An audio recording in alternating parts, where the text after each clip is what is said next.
Bismillahirrahmanirrahim. Assalamualaikum warahmatullahi wabarakatuh. Saudara-saudariku, berjumpa kembali dalam kajian Aqsa Al-Quran Sunnah Solution. Kita bermohon pada Allah Subhanahu wa Ta'ala, semoga kita semua senantiasa diberkahi, dirahmati, dan diampuni oleh Allah Subhanahu wa Ta'ala. Seperti biasa, di malam hari ini kita awali pertemuan kita dengan khususnya turut berdoa pada saudara-saudari kita yang sampai hari ini belum beriman. Semoga hatinya dikuatkan oleh Allah Subhanahu wa Ta'ala untuk bisa lisannya bersyahadat sebelum wafat menuju Allah Subhanahu wa Ta'ala. Pun demikian, kita bermohon kepada Allah, semoga dengan amal saleh, wasilah, kebaikan-kebaikan yang kita tunaikan karena Allah, menjadikan Allah memberi peluang kepada kita untuk mengentaskan segala kesulitan yang dialami dalam kehidupan kita, dan berkenan menjadikan aktivitas kita sampai dengan malam hari ini sebagai ibadah yang diridhoinya, insyaallah. Baik, kita akan teruskan kajian kita di malam hari ini masih dalam pembahasan Al-Quran surah Al-Baqarah, surah kedua dalam urutan mushaf di ayat yang ke-8 sampai dengan ke-9. Untuk lebih memberikan fokus kepada kita semua di pertemuan malam hari ini, saya ingin memberikan sedikit pengingat bahwa di pembuka Al-Baqarah dari ayat 1 sampai dengan ayat ke-7 yang telah kita pelajari dan ke-8 sebagian besar yang telah kita uraikan di pertemuan lalu, garis besarnya memberikan gambaran kepada kita tentang golongan manusia yang terklasifikasikan dalam paparan ayat-ayat Al-Quran. Setidaknya secara umum terbagi kepada 3 golongan utama. Dan dengan itulah kita akan menghadapi 3 golongan ini dalam interaksi sosial, dan dibimbing kita oleh Al-Quran untuk bersikap dalam menghadapi 3 golongan ini, sekaligus menjadikan dari 3 ini mana yang bisa menjadi teman dalam kehidupan, mana yang harus diwaspadai, dan mana yang memang harus dihindari, sehingga dengan itu tetap berada dalam kenyamanan hidup dunia dan ridha Allah Subhanahu wa Ta'ala untuk menggapai kebahagiaan akhirat. Golongan 1 sampai dengan 5, ayat 1 sampai 5 di Al-Baqarah menunjuk pada golongan yang pertama, yang dengan itu diberikan oleh Allah bahkan jaminan di ayat yang kelimanya, jika mengikuti track golongan ini, maka Allah akan berkenan memberikan segala bimbingan yang mengiringi seluruh aktivitas kita. Allah langsung berkata dalam firman-Nya, ulaika ala hudam mir rabbihim. Golongan ini, mereka lah orang-orang yang akan diberikan petunjuk, yang akan dinaungi oleh bimbingan Allah Subhanahu wa Ta'ala kemanapun dan dimanapun mereka beraktivitas. Di rumah tangga mendapat petunjuk Allah, kemudian di pekerjaan mendapat bimbingan dari Allah, ya, dalam aktivitas kehidupan dapat bimbingan dari Allah, sehingga dengan bimbingan itu maka kemudahan-kemudahan bisa diraih dan kesuksesan mudah untuk digapai. Kemudian wa ulaika humul muflihun, ya, karena dengan itu, dengan bimbingan pedoman tadi, maka mereka pun terjamin langsung oleh Allah mendapatkan kebahagiaan, ketenangan, kenyamanan, kesuksesan dalam kehidupan. Amalan-amalannya kita ingatkan kembali tanpa bosan bahwa mereka itu orang yang terus mengupgrade imannya. Ingat di ayat 3 itu, alladzina yu'minuna bil ghaib, ya, mereka terus meningkatkan keimanannya karena bentuknya mudhari'. Ya, mudhari tidak statis, dia tidak diam, tapi dia terus bergerak meningkat, ya, present continuous future, ya. Sejak dia mulai menyatakan beriman kepada Allah, bahkan sejak terlahir dia rawat imannya, setiap waktu dia tingkatkan sampai kapanpun hingga dia wafat menuju Allah Subhanahu wa Ta'ala. Jadi orang ini jika ingin mendapatkan bimbingan dari Allah, kemudahan-kemudahan dalam hidup, penggapaian kesuksesan yang dengan sukses itu ada berkah di dalamnya, maka yang pertama bimbingan dari Al-Quran adalah proses untuk terus meningkatkan keimanan kepada Allah Subhanahu wa Ta'ala. Dengan cara apa? Meningkatkan iman selalu lewat amal. Karena itu sering saya katakan rumus, bahkan dalam kitab-kitab hadis, petunjuk dari Rasulullah SAW, seorang yang paling otoritatif di muka bumi ini, yang ditugaskan langsung oleh Allah menafsirkan ayat-ayat Allah melalui hadis-hadisnya dan tuntunan sunnah-sunnahnya. Baik, kata iman seringkali ditunjukkan dengan pembuktian berupa amal saleh. Karena itu di kitab-kitab hadis, bahkan termasuk Al-Imam Al-Bukhari ketika mengawali Kitabul Iman langsung menuliskan di pembukanya, al-imanu qaulun wa amalun, ya, aqwalun wa af'alun, yaitu komitmen dengan lisan, komitmen dengan hati yang dibuktikan lewat tindakan-tindakan berupa amalan-amalan. Jadi kalau kita ingin mencharge, bahkan menaikkan terus iman kita, maka caranya adalah membuktikan lewat amalan. Amalan-amalan ini itu yang secara umum disebut dengan amalan takwa. Ya, amalan apa? Takwa. Orangnya kalau tunggal disebut dengan taqi, ya, seperti Nabi Yahya disebut wa kana taqiyya oleh Allah Subhanahu wa Ta'ala. Kalau jama' disebut dengan muttaqin. Al-Quran menggunakan diksi jama' untuk memberikan peluang kepada seluruh hamba tanpa kecuali. Karena pasti semua orang ingin bahagia. Tidak ada yang tidak ingin sukses, tidak ada yang tidak ingin tentram. Semua orang punya hak mendapatkan ketentraman. Semua orang punya hak mendapatkan kebahagiaan, kesuksesan. Karena itu ditawarkan oleh Allah dengan tawaran yang sangat terbuka. Hudal lil muttaqin. Isi Al-Quran ini jangan pernah diragukan, akan memberi petunjuk, pedoman pada semua orang takwa. Bagaimana meraih kesuksesan, kebahagiaan, kenikmatan dalam hidup di 3 alam. Dunia, alam kubur, sampai dengan akhirat. Karena itu, gambaran pembuktian dari peningkatan iman itu buktikan lewat amal saleh. Apa diantaranya? Wa yuqimunas shalah. Salat tingkatkan. Wa mimma razaqnahum yunfiqun, infak, berbagi, kemudian memberikan perhatian kepada lingkungan dengan apa yang bisa kita bagi. Kemudian juga walladzina yu'minuna bima unzila ilaik, rajin berinteraksi terhadap segala petunjuk yang Allah turunkan kepada Nabi Muhammad SAW. Di sini dalam konteksnya Al-Qur'an, interaksi dengan Al-Qur'an, bacaan Al-Qur'an. Sampai dengan malam Jumat ini, berapa yang sudah kita bacakan? Apakah ada sunnah-sunnah di malam atau hari tertentu yang bisa kita utamakan? Baik, di sini ada Al-Kahf, ada yang baca Yasin, kemudian juga yang lainnya. Sampai dengan hari ini berapa banyak yang dihafalkan, berapa banyak yang dikaji. Dari sekian itu berapa kekuatan dan keyakinan kita untuk mengamalkannya. Jangan-jangan banyak baca, tapi sedikit amal, atau bahkan belum tentu mengamalkan itu. Maka kita seimbangkan antara bacaan dengan amalan. Baik, wa ma unzila min qablik wa bil akhirati hum yuqinun, dan orientasi akhirat yang kita turunkan dalam kehidupan kita. Nah, ini adalah golongan yang ditetapkan oleh Allah untuk kita masuk ke dalamnya. Jadi kita jangan menyebut orang lain, jangan menghukumi orang. Oh, ini orangnya nih, ini bagus nih. Tapi ini ajakan untuk kita semua menjadi bagian dari itu. Cara cepatnya, kalau kita ingin mendapatkan status itu, mendapatkan jaminan tadi, maka betul dengan pembelajaran atau berteman dengan golongan-golongan pertama ini. Maka cari orang-orang yang rajin sholat, cari orang-orang ahli Al-Quran. Insya Allah, yang belum berumah tangga mendapatkan istri ahli Al-Quran, suami ahli Al-Quran, rajin sholat, suka berbagi, sifat sosialnya tinggi, itu sudah tanda-tanda kebaikan. Dan ukurannya iman, ingat, ukurannya iman. Pun demikian, mendapatkan teman di kampus, mendapatkan teman di sekolah, teman dalam bekerja dan sebagainya. Ukuran-ukuran tadi itu ukuran yang mengantarkan jalan cepat menuju kebahagiaan, jalan cepat menuju kesuksesan. Anda di satu divisi sedang susah, tiba-tiba mendapatkan teman yang tadi ngajak sholat, rajin baca Al-Quran, rajin berbagi, Anda bisa cerita, minimal ketentraman itu ada, walaupun mungkin solusi belum seketika datang. Jadi itu manfaatnya. Ternyata berteman dengan orang-orang golongan pertama ini, itu diantara cara cepat dan singkat membangun kedekatan dengan Allah plus mengantarkan pada kemuliaan dan kebahagiaan. Itu poin pertama. Yang kedua, ada antitesisnya yang pernah saya sampaikan, paradoks dengan golongan pertama, yaitu golongan kedua. Golongan yang menutup diri, menutup hubungannya dengan Allah Subhanahu wa Ta'ala, sehingga seluruh bagian informatif dari tubuhnya tidak berfungsi dengan maksimal. Baik pendengarannya, baik penglihatannya, pun demikian dengan pencernaan akalnya. Bahkan yang paling berbahaya, khatamallahu ala qulubihim, hatinya, pikirannya seakan terkunci, karena perilakunya. Wa ada sam'ihim, pendengarannya pun susah mendengar nilai-nilai kebaikan. Wa ada absarihim ghisyawah, bahkan pandangannya sulit menatap nilai-nilai kemuliaan. Walahum adzabun azim, sehingga harus diancam dengan siksa yang sangat dahsyat. Apa yang menyebabkan ini terkunci? Pernah kami terangkan di pertemuan yang lalu, silahkan digali lagi, dan hati-hati. Kalau Al-Quran memberikan gambaran, bahkan penegasan, artinya itu pasti akan terjadi. Baik, penyebab telinga bisa tidak peka mendengar petunjuk-petunjuk Allah, pandangan bisa tidak peka melihat petunjuk-petunjuk Allah, pun demikian dengan pikiran, itu disebabkan karena beberapa faktor, utamanya ada harta, ada tahta, pun juga demikian dengan ilmu dan tambahan sedikit dari tenaga. Hati-hati, betapa banyak mencari harta, lupa dengan ibadah, lupa dengan persiapan pulang. Betapa banyak orang mencari tahta, kedudukan, lupa melakukan tindakan-tindakan yang dilarang oleh Allah, pun demikian dengan pengetahuan, seperti pernah kita uraikan. Karena itu, bagi kita yang passionnya memilih di bidang harta, pengen jadi pengusaha, pengen jadi pebisnis, pedagang, dan sebagainya, maka pelajari pedoman-pedoman di Al-Quran dan hadis terkait dengan manajemen harta. Keluarkan, misalnya manajemen bisnis dalam Al-Quran dan hadis, keluarkan ayatnya, keluarkan hadisnya, kemudian tilawahi. Jangan jauh-jauh dulu. Dulu zaman Rasulullah SAW demikian, ngaji, jalan ngaji. Tapi ayat-ayat spesifik sesuai dengan profesi, itu yang diturunkan jadi sebuah kurikulum dalam kehidupan.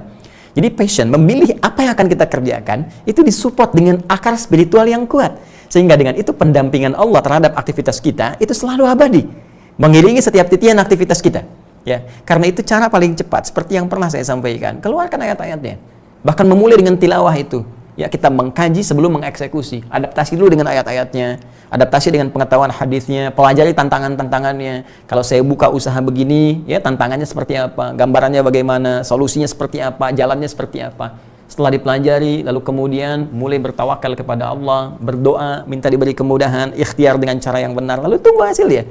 Fa idza faraghta fansab ila rabbika farghab, berharap akan kemuliaan yang Allah telah janjikan. Bahasanya janjikan, kan? Dan pasti diarahkan. Pun demikian yang passionnya misalnya di tahta, ya, ingin mencari kedudukan di jabatan, bagaimana caranya yang benar, yang tidak menyimpang, tidak keliru, diikuti jalannya, petunjuknya ada.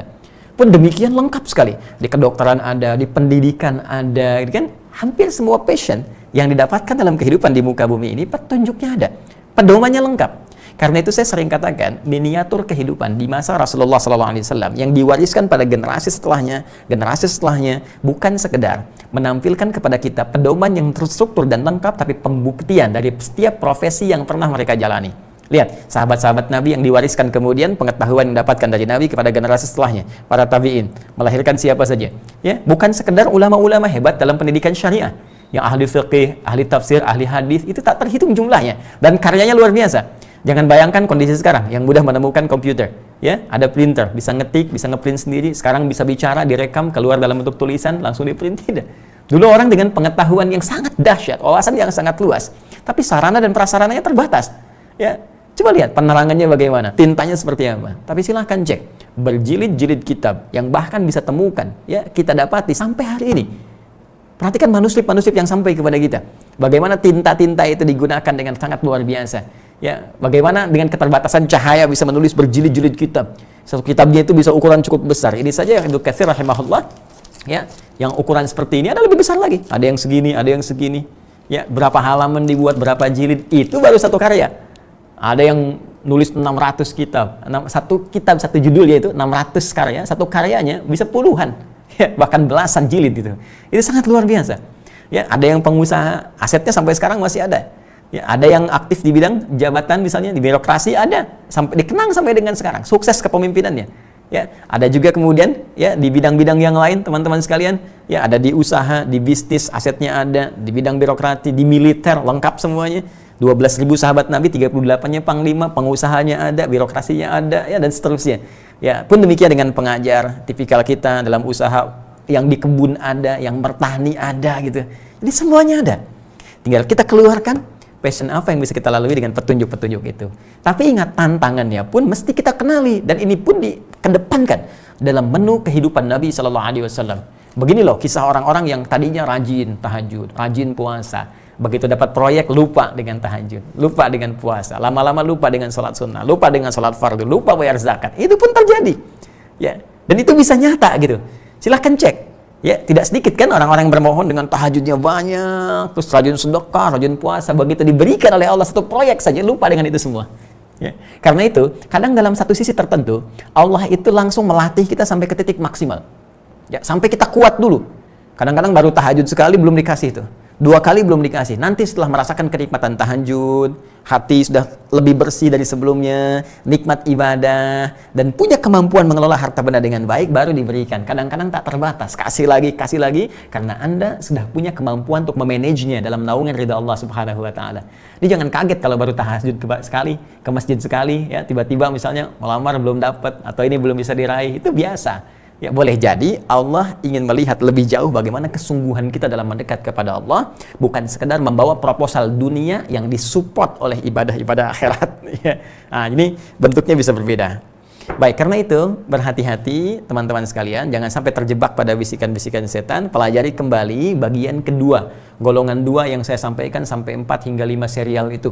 Ya, hati-hati, pelajari betul, jangan sampai terjebak karena dunia itu sementara. Sekali lagi, dunia hanya sementara. Jangan terjebak oleh harta sampai lupa ibadah. Anda kumpulkan harta sebanyak-banyaknya tak mampu menolong Anda, ya, di sekitar 2-3 meter di alam kubur itu. Kegelapan itu sifatnya abadi. Ya, abadi sifatnya, bukan hanya di alam kubur, boleh jadi sampai kembali kepada Allah. Itu yang paling berbahaya. Ya, Anda kumpulkan sampai berhektar-hektar, ternyata pulangnya 2-3 meter juga. Dan kalau nggak punya bekal, gelap seterusnya. Ya, karena itu bertakwalah kepada Allah Subhanahu wa taala. Pun juga yang mencari kedudukan, yang mencari pengetahuan, lakukan dengan cara yang benar karena pada akhirnya semua itu tidak mampu menolong kita ketika berhadapan dengan hisab yang sesungguhnya. Semua sirna. Silakan cek di kuburan. Semua gelar punya gelar yang sama. Allah yarham, semoga Allah merahmati. Tapi pertanyaannya, bagaimana Allah merahmati orang ini? Ya, banyak orang berkata semoga Allah merahmati almarhum itu yang dirahmati Allah, tapi apakah nyata dirahmati? Ya. Bagaimana bisa dirahmati Allah sementara hidupnya jauh dari Allah? Karena itu tata diri kita. Setiap saat dipertontonkan langsung dalam pandangan mata kita. Ya, diperdengarkan di telinga kita, pendengaran kita hampir setiap hari. Ada yang wafat begini, ada yang wafat begitu. Informasi sebetulnya kepada kita. Besok mungkin kamu. Hari ini engkau, malam ini mungkin engkau. Apa persiapan untuk pulang kepada Allah? Itu poinnya. Jangan sampai tertipu oleh dunia sehingga kita lupa bahwa kita pun akan kembali. Nah, kemudian yang ketiga, ini pun cukup menarik. Kalau yang kedua sudah pasti kita jauhi unsurnya, kita pelajari, cuman secara elegan kita pun bisa bergaul dengan nilai-nilai kebaikan. Yang ketiga, ini yang sudah kita terangkan sebagiannya di pertemuan yang lalu tentang golongan orang-orang yang tidak sama antara isi hatinya dengan apa yang ditampakkannya. Tampaknya terlihat baik di tuturnya ataupun perilakunya, tapi ternyata hatinya mengandung racun yang sangat luar biasa, berbahaya dengan bisa yang sangat tajam dan mematikan. Nah, ini golongan disebut golongan munafik seperti kita pelajari pertemuan lalu. Ayatnya dimulai dari ayat ke-8, sebagian besar telah kita utarakan. Saya baca kembali, mohon izin. Mohon maafkan saya tadi mengungkapkan dengan lebih cepat supaya memberikan gambaran singkat untuk masuk kepada apa yang akan kita pelajari. Sehingga tiap pekan terus kita teringatkan. Saya ada di mana ini? Saya bergaul dengan siapa? Kemudian apakah saya saja atau sekitaran juga orang-orang di sekitar saya, keluarga, saudara, saudari, kan, kerabat. Ya, karena ajakan Quran kan untuk menjaga keseluruhannya. Ya ayyuhalladzina amanu qu anfusakum wa ahlikum nar. Quran surah ke-66 itu At-Tahrim ayat yang ke-6. Kan? Hai orang-orang yang telah beriman, jaga dirimu dan keluarga besarmu dari ancaman neraka. Jadi ini pesan jangan soleh sendirian. Boleh jadi kita sudah lebih baik, tapi ya sebarkan aura kebaikan ini pada orang-orang sekitaran kita sehingga semua mendapatkan peluang yang sama untuk jadi baik. Dan itu jadi pahala jariah juga untuk kita semua. Baik, mohon izin kita lanjutkan dan kita turunkan sedikit ya kecepatannya sehingga lebih mudah untuk dicerna. Bismillahirrahmanirrahim. Wa minan nasi may yaqulu amanna billahi wa bil yaumil akhir wa ma hum bimu'minin. Yuk kita baca sedikit dengan terjemah nahwiyah, terjemah nahwu gramatikal bahasa Arab yang telah kita pelajari di pertemuan yang lalu. Wa minan nasi, wa-nya masih ingat istinaf ya, pembuka berita, dan kami informasikan kepada kalian semua selain dari dua golongan yang telah diutarakan itu ada di antara manusia.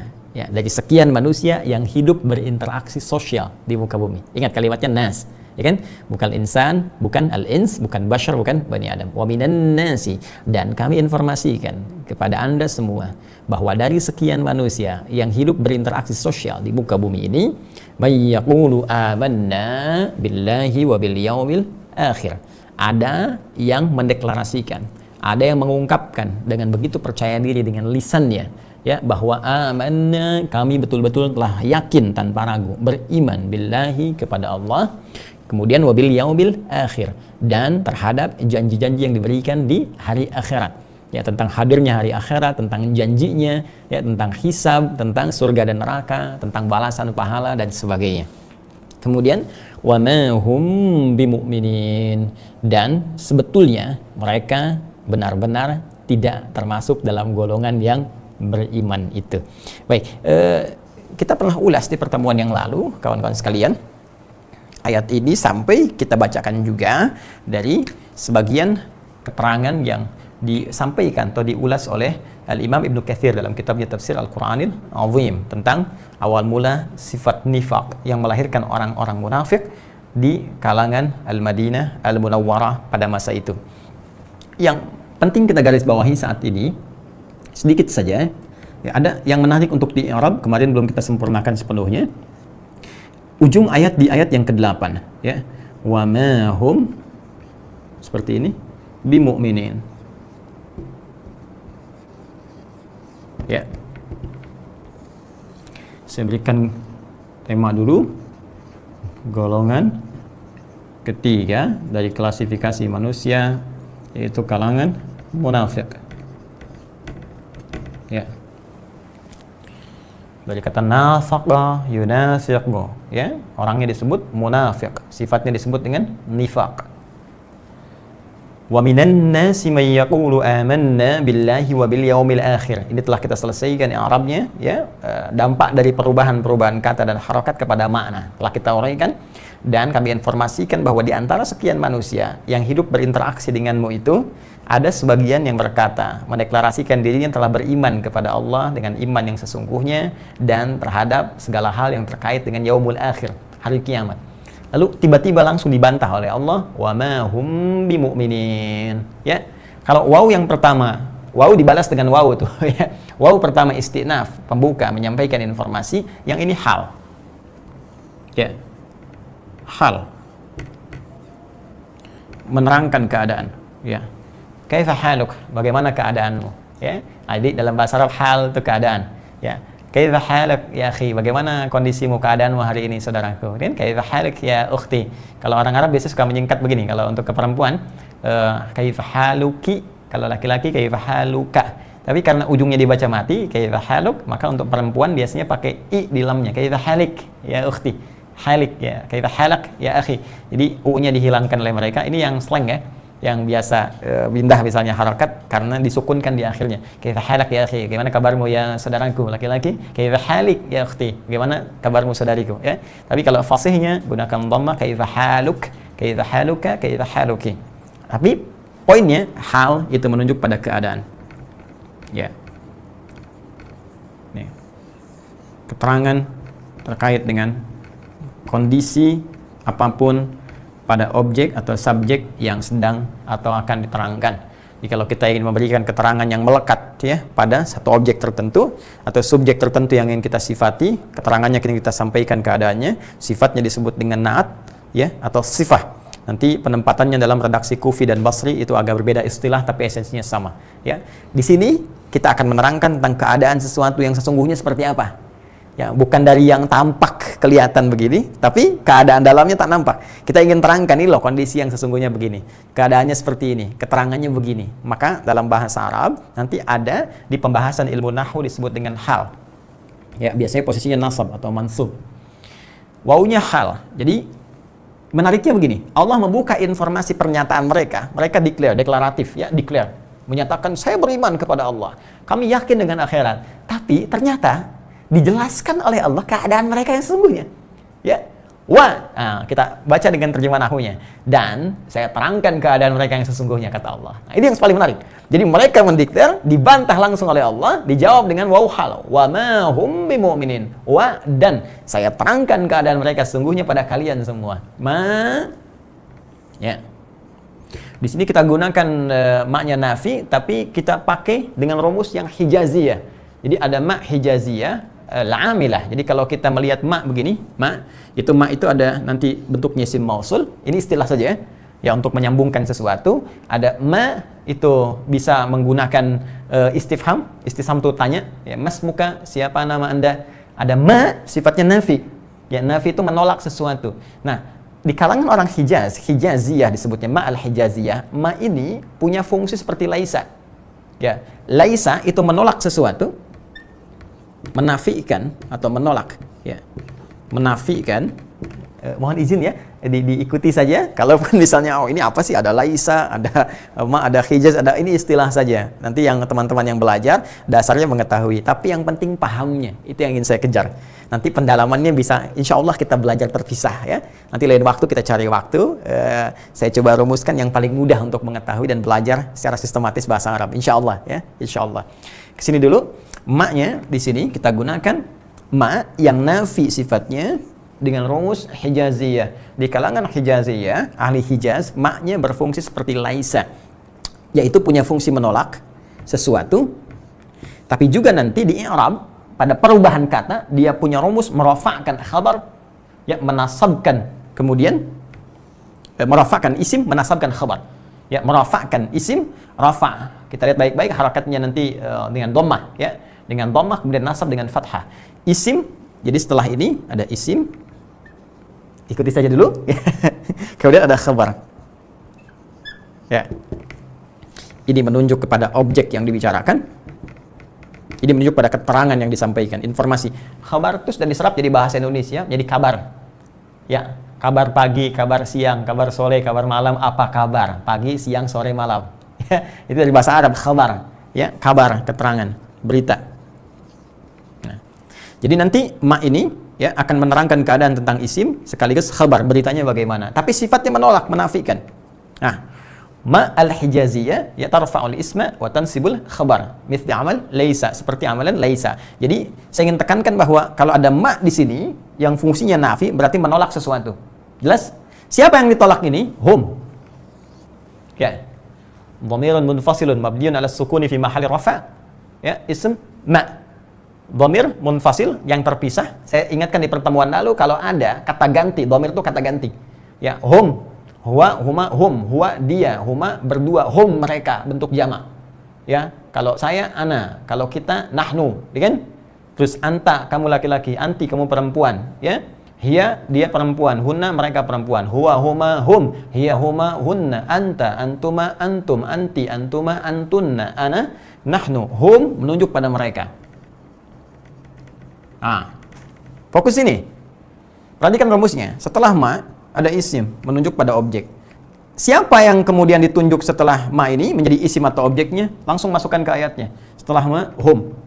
Ya, ditolak. Siapa yang ditolak ini? Hum, mereka. Siapa mereka ini? Kembali ke awal ayat tadi. Ini kata ganti. Wa minan nasi. Dan dari sekian manusia itu, may yaqulu, ada yang berkata. Tuh, orang-orang itu yang berkata. Jadi ada yang ditolak oleh Allah yang declare tadi. Ya, secara singkat golongan munafik ini. Jadi mereka mengatakan di lisannya, perilakunya menunjuk seakan benar, tapi ditolak oleh Allah. Wa ma hum. Ya. Dan mereka itu bukan seperti itu, kata Allah. Ditolak oleh Allah Subhanahu wa taala. Yang nolak bukan manusia, yang nolak Allah. Karena Allah Maha tahu dengan keadaan hati seseorang. Wa ma hum, kemudian pakai ba lagi. Nah, saya sudah pernah sampaikan kalau ada huruf di sini nafi, menolak sesuatu, mau pakai ma, mau pakai laisa, kemudian kalimat sebelum akhirnya ditutup, ya. Sebelum akhirnya ini ada ba yang bergandeng dengannya, maka fungsi ba-nya menjadi taukid atau penguat, ya. Seperti firman Allah di surat At-Tin itu, ya, di penghujung ayatnya. Alaihissallahu bi ahkamil hakimin. Laisa pakai ba di ujungnya.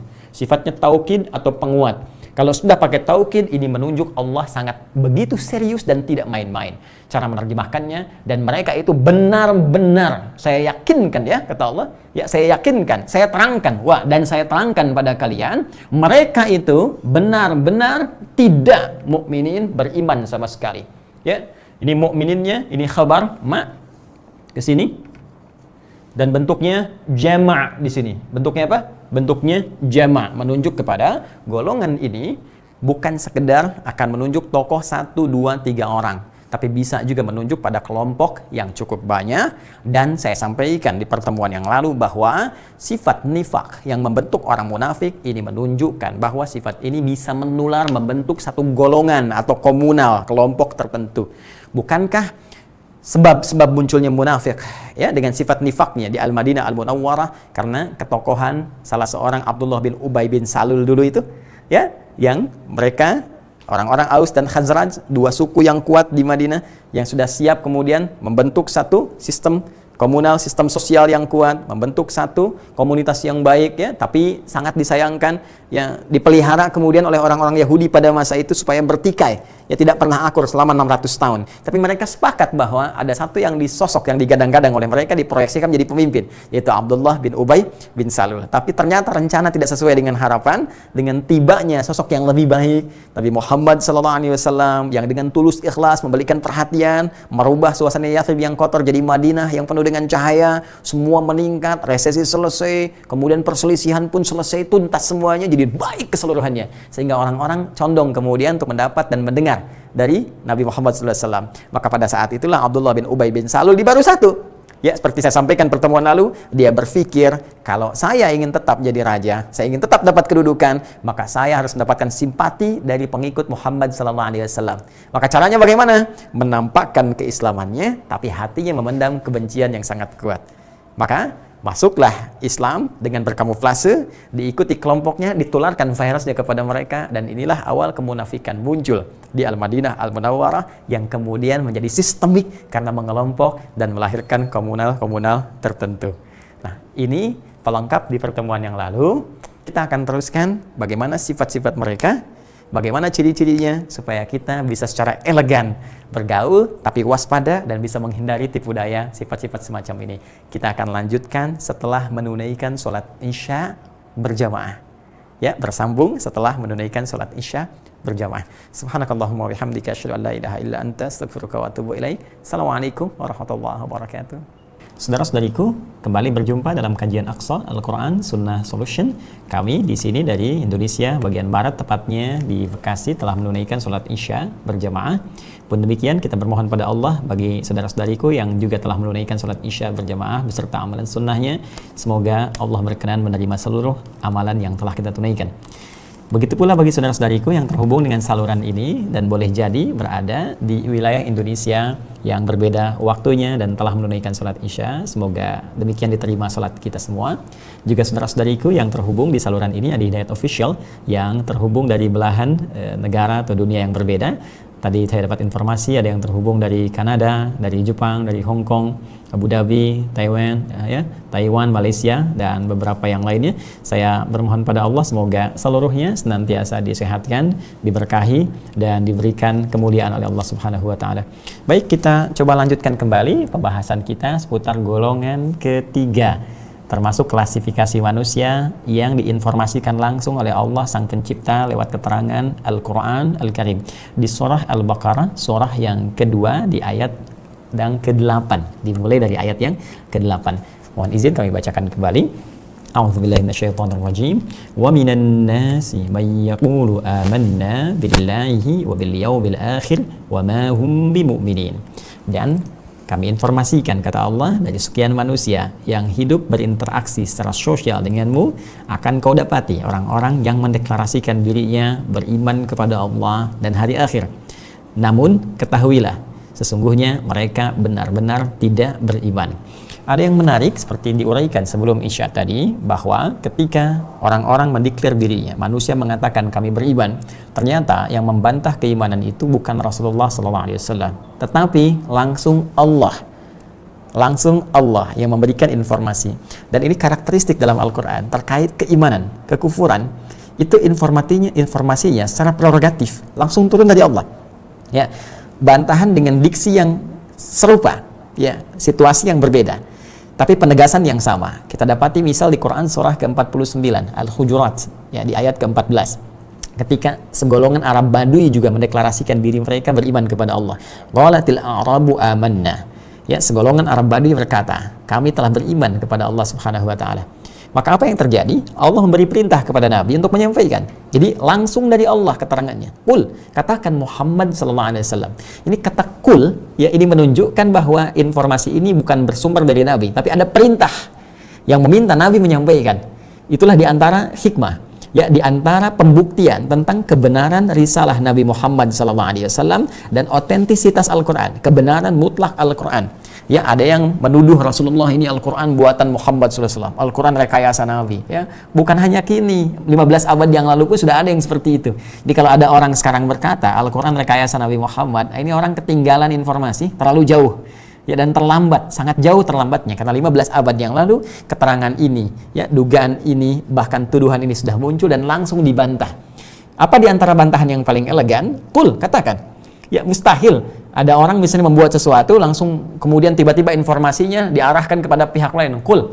Ya, kalau bisa Nabi berkata langsung huwallahu ahad, ya Allahus samad. Tapi ketika qul, berarti ada yang memerintahkan. Kalau ada yang memerintahkan, berarti bukan bersumber dari personalnya, bukan bersumber dari pribadi beliau, tapi ada sisi yang lain yang lebih punya kekuatan. Karena yang merintah itu pasti lebih kuat.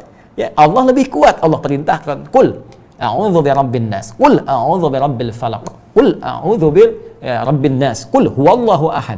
Ya, jadi setiap ada qul ini menunjukkan bentuknya apa? bentuknya perintah.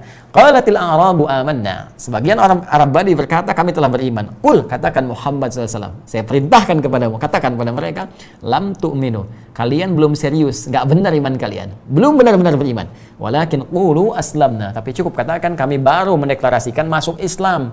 Ya, karena orang yang berislam, ya, yang berkata kemudian dengan lisannya asyhadu an la ilaha illallah, bukan orang yang menjaga syahadatnya sejak dalam kandungan ibundanya, lahir dia jaga sampai dengan wafat. Ya, tapi kadang-kadang ada orang yang sudah bersyahadat dalam kandungan ibundanya, terlahir dengan fitrahnya, hanya lingkungan memberikan pengaruh kepadanya sehingga menjauh dari Allah Subhanahu wa taala. Lalu Allah berikan petunjuk dengan segala sifat rahman-Nya, dengan pendengarannya, dengar informasi tentang Islam, dengar azan, dengan penglihatannya, tiba-tiba lihat di televisi, lihat di majalah, lihat di YouTube, lihat di media sosial ada tentang keislaman. Itu hidayah.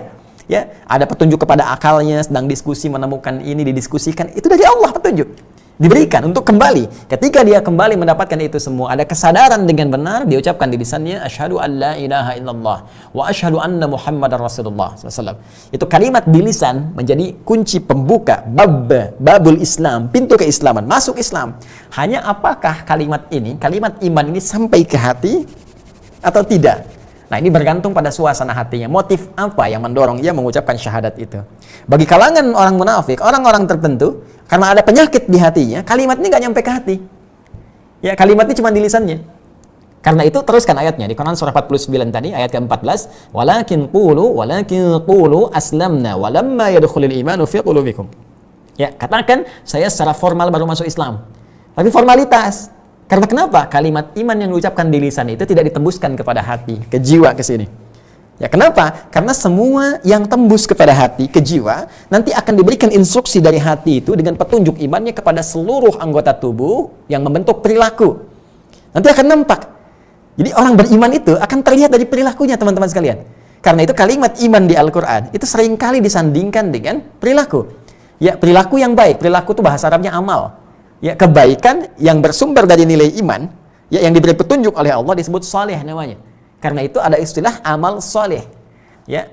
Tapi kalau perilaku ini didorong oleh nilai-nilai keburukan dari nafsu, maka keluar yang salah. Maka ada istilah amal salah, sumbernya nafsu. Salah itu sayyi, ya, jamaknya sayyiat. Kalau berbentuk perbuatan disebut su, sumbernya nafsu.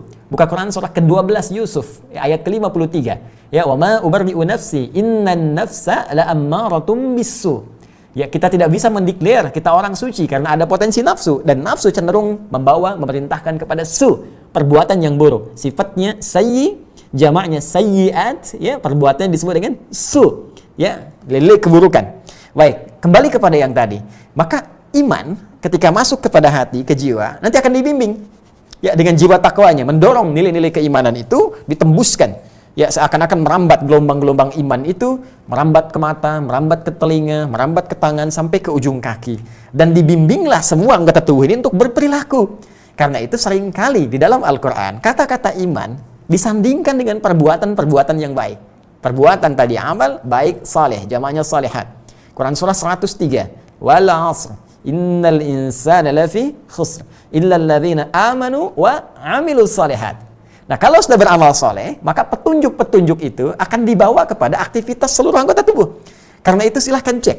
Ya, ini banyak diinformasikan di Al-Quran. Sebelum menyampaikan fungsi anggota tubuh, itu dibuka dengan kalimat iman. Dan selalu fungsinya diarahkan pada kebaikan, menolak keburukan. Amar ma'ruf nahi munkar. Ya, seperti saya sampaikan, mata misalnya. Ya kan? Kita pernah sampaikan di surah ke-24 An-Nur itu, ayat 30 untuk laki-laki, 31 untuk perempuan. Qul lil mu'minin, katakan bagi para pemilik iman, jika imannya sampai ke dalam jiwanya, yaghuddu min absarihim, iman itu akan menembuskan cahaya, gelombang-gelombang iman kepada matanya untuk menjauhkan dari hal-hal yang tidak bermanfaat. Jadi yang dilihat yang baik saja. Jadi kelihatan orang beriman itu mustahil menatap yang jelek. Ya, pornografi, porno aksi, proyek-proyek yang tidak benar, itu mustahil. Jadi bagaimana bisa korupsi? Ngelihat yang nggak benar aja nggak akan dilihat. Proyek yang nggak benar itu tersingkir dari pandangannya. Ya dia palingkan, berpaling itu. Ini nggak mau. Ya, saya nggak mau main beginian lah. Ya, nggak biasa. Saya hatinya menolak. Ya kan? Ya, sama persis. Perempuan juga begitu. Wa qul lil mu'minati yaghuddna min absarihinna. Katakan pada perempuan-perempuan pemilik iman yang imannya benar, terpancar dari gelombang hatinya, dari jiwanya, memancar kepada pandangannya, akan membimbing dia untuk memalingkan dari yang tidak benar. Jadi mustahil menatap misalnya yang diharamkan, ya, menatap gambar-gambar yang buruk, tayangan-tayangan yang jelek, ya, Apalagi menatap segala hal yang diharamkan sampai jadi perbuatan itu mustahil. Jadi kalau saya punya keyakinan cukup manusia itu beriman, masuk Islam dengan benar, pasti aman kehidupan dunia. Dengan benar. Ya kan? Nah sekarang kalau ada orang nggak tembus nih ke dalam jiwanya, ini yang jadi bahaya. Karena ada penyakit di hatinya. Nggak tembuslah kemudian kepada jiwanya. Persis begini. Ini ada, misalnya tumbler begini. Ini kan isinya kosong teman-teman sekalian. Ya, kosong nih. Ini bisa diisi apa saja. Ya, setelah masuk ke sini kan mau dikeluarkan gampang. Mau lewat sini, mau lewat sini, mau lewat sini. Kan? Saya masukkan air misalnya, saya minum, kan bisa saja. Minum dari sini, dari sini, dari sini. Bismillah kita minum. Atau kita berikan misalnya bagian tertentu untuk memudahkan. Tapi kalau tertutup begini, nih, mau kita isi apa saja susah. Nggak tembus. Ya. Nanti macam-macam nih tertutupnya. Ada yang tertutup misalnya, ya masih halus, masih bisa ditembus. Semacam tutup dengan tisu. Dengan kertas agak mulai keras. Dengan triplek makin susah. Dengan yang seperti ini susah dimasukkan. Yang paling berat itu kalau sudah khatam Allah, tertutup kemudian dengan kuat sekali, ya dengan besi, dengan baja, sehingga jangankan masuk, baru masuk udah mental. Nah ya, nah nanti ada golongan tertentu yang punya penyakit di hatinya, sehingga nggak tembus cahaya-cahaya itu. Sehingga cuma di lisan saja. Kalau cuma di lisan, jadi layanan lisan, lip service. Jadi cuma lisan aja yang berkata, tapi nggak ada kesungguhan dalam jiwanya. Keseriusan itu kan kalau sudah masuk ke hati. Ya kan? Dari mata turun ke hati, jadi serius kan? Jadi lamaran, jadi pernikahan, jadi macam-macam. Dalam konteks misalnya, munakahat, kan? Ya kan? Semua yang dari hati itu pasti sungguh-sungguh. Pekerjaan bersumber dari hati pasti serius. Seorang ibu merawat anak dari hati pasti cinta. Suami istri ya dari hati pasti ada sayang, ada rahmat, ada mawaddah, kan? Semua yang dari hati itu pasti kesungguhan. Karena itu iman itu dimintakan dari hati. Ya bukan dari lisan, karena lisan semua bisa berkata, apapun bisa dikatakan oleh lisan. Karena lidah tak bertulang, nggak ada kontrolnya. Hati tidak. Ya karena itu ketika dari hati ini masuk kepada lisan, maka panggilannya iman lagi. Ya ayyuhalladzina amanu. Quran surah ke-49 ayat 11 sampai 12-nya. Ya ayyuhalladzina amanu, hai orang-orang merasa punya iman, la yaskhar qaumin qaum, jangan saling mencela. Ya ayyuhalladzina amanu, hai orang-orang beriman, la yaghtab ba'dukum ba'dha. Orang beriman lisannya tidak digunakan pada yang kotor, tidak mencela, tidak bikin ghibah, tidak bikin hoax, ya tidak jadi buzzer dan sebagainya. Ini penyakit gitu. Ya, mohon izin ya. Ya ini kita coba obati gitu kan, jadi lebih baik untuk mengecek ada iman nggak. Ya ada iman, alhamdulillah. Jadi kalau ada iman tuh gini, kalau imannya masih ada, itu akan dibimbing. Oh kemarin ada yang salah, perbaiki. Tetes iman tuh bagus, ada cahaya. Ya, nanti diberi petunjuk oleh Allah kalau anda mau ambil. Quran surah 29 ayat yang terakhirnya, teman-teman sekalian, walladzina jahadu fina lanahdiyannahum subulana. Orang-orang yang serius ingin mengambil petunjuk kami, ambil petunjuknya. Kadang-kadang kok bisa anda nonton ceramah saya sekarang? Ya. Padahal ada yang nugaskan misalnya jadi buzzer kamu nih untuk Adi Hidayat. Tapi tiba-tiba nontonnya saya bukan yang lain. Dan Anda mendengar kalimat ini. Begitu ada getaran pada jiwa saya salah nih. Anda sambut itu, Anda berpeluang mendapatkan hidayah. Ya, jadi Allah tuh ngasih cara yang sangat indah kok. Tiba-tiba tugasnya di sini di pengajian. Kan jarang-jarang gitu kan. Makanya insya Allah nanti ya dalam waktu dekat mudah-mudahan ada suasananya kita bikin semua punya peluang, punya hak untuk jadi baik. Nanti saya sedang siapkan nih. Ya, bimbingan untuk teman-teman yang divonis oleh orang nih, oh ini napi, ini begini, tidak. Semua peluang dimiliki oleh semuanya untuk jadi baik. Ya, saya sedang siapkan bimbingan tertentu ini teman-teman yang divonis begini bagaimana jalan kembalinya, kan? Teman-teman yang begini bagaimana jalan pulangnya, sehingga semua punya pilihan untuk jadi baik. Dan di situ puncak tanggung jawabnya. Kalau masih memilih yang kotor saja, yang salah saja, ya itu nanti resiko masing-masing ditanggung. Yang penting kita sudah berbagi dan mendoakan. Jadi kalau kita sudah mendoakan, sudah mengajak, memberi jalan tanpa pernah minta apapun, Anda belum berpikir untuk kembali juga. Maka dengan cara apa lagi saudaraku? Kita bisa memberikan jalan yang terbaik dengan izin Allah Subhanahu wa taala. Jadi orang beriman ketika masuk lisan pasti baik. Orang beriman ketika masuk tangan pasti baik. Orang beriman masuk kaki pasti baik. Karena iman yang sampai kepada hatinya itu otomatis akan memberikan pancaran cahaya yang jadi rambatan, gelombang kepada seluruh tubuh untuk berperilaku. Karena itu, kalau kita ingin melihat orang beriman sesungguhnya, kelihatan dari perilakunya. Ya, perilakunya konsisten. Antara Anda di dekat kita dengan di belakang kita semua sama. Nah, ini kenapa Allah langsung menolak tadi. Saat saya sebelum Isya, ya kita menguraikan tadi, wa ma hum bimu'minin, dan saya terangkan wawunya hal. Saya terangkan keadaan mereka benar-benar enggak beriman. Kenapa? Karena apa yang dideklarasikan lewat lisannya itu tidak sama dengan suasana hatinya. Ada yang salah dengan hatinya. Tadi, ya iman masuk ke dalam jiwa, jadi gelombang, rambatan, menunjukkan perilaku. Ini imannya nggak sampai ke dalam jiwa. Jadi beberapa faidah bisa kita dapatkan. Persoalan iman kufur itu hak prerogatif Allah Subhanahu wa taala. Nggak bisa kita menghukumi segala sesuatu, gampang-gampang kita katakan kafir kamu. Ya, kufur kamu, nggak bisa. Ada ukuran-ukuran yang langsung ditetapkan oleh Allah. Ukurannya serupa, hukum berlaku. Tidak sama, jangan coba-coba. Karena kalimat itu akan mencari pemiliknya. Di langit dan di bumi. Tidak sampai, tidak ketemu pemiliknya, kembali kepada Anda. Jadi jangan mudah mengucapkan kalimat kafir nih. Ini begini, ini menyimpang, ini hukumnya, halal darahnya. Ya, itu hati-hati mendengar kalimat seperti itu. Ya, karena itu yang boleh memberikan putusan-putusan demikian adalah yang paham hukum-hukum Allah. Ya, ada kalangan ulama-ulama yang khawas di sini, yang sangat mengetahui hukum-hukum Allah. Ini kategorinya. Jika berkata begini, jika melakukan tindakan ini, ya kemudian diklarifikasi, dicek buktinya apa, ketahuan gini baru hukum berlaku, atau dia deklarasi sendiri, ya, dan sebagainya. Jadi kalimat-kalimat ini penting untuk diketahui sebagai informasi, ya. Nanti dari informasi ditransfer lagi jadi pengetahuan, dari pengetahuan jadi sikap dalam bimbingan kehidupan. Itu poinnya. Yang ini kita tarik garisnya ke sini adalah keterangan Allah Subhanahu wa taala yang menolak klaim orang-orang tertentu dengan mengatakan mereka beriman. Jadi di sini yang ditolak dua, teman-teman sekalian.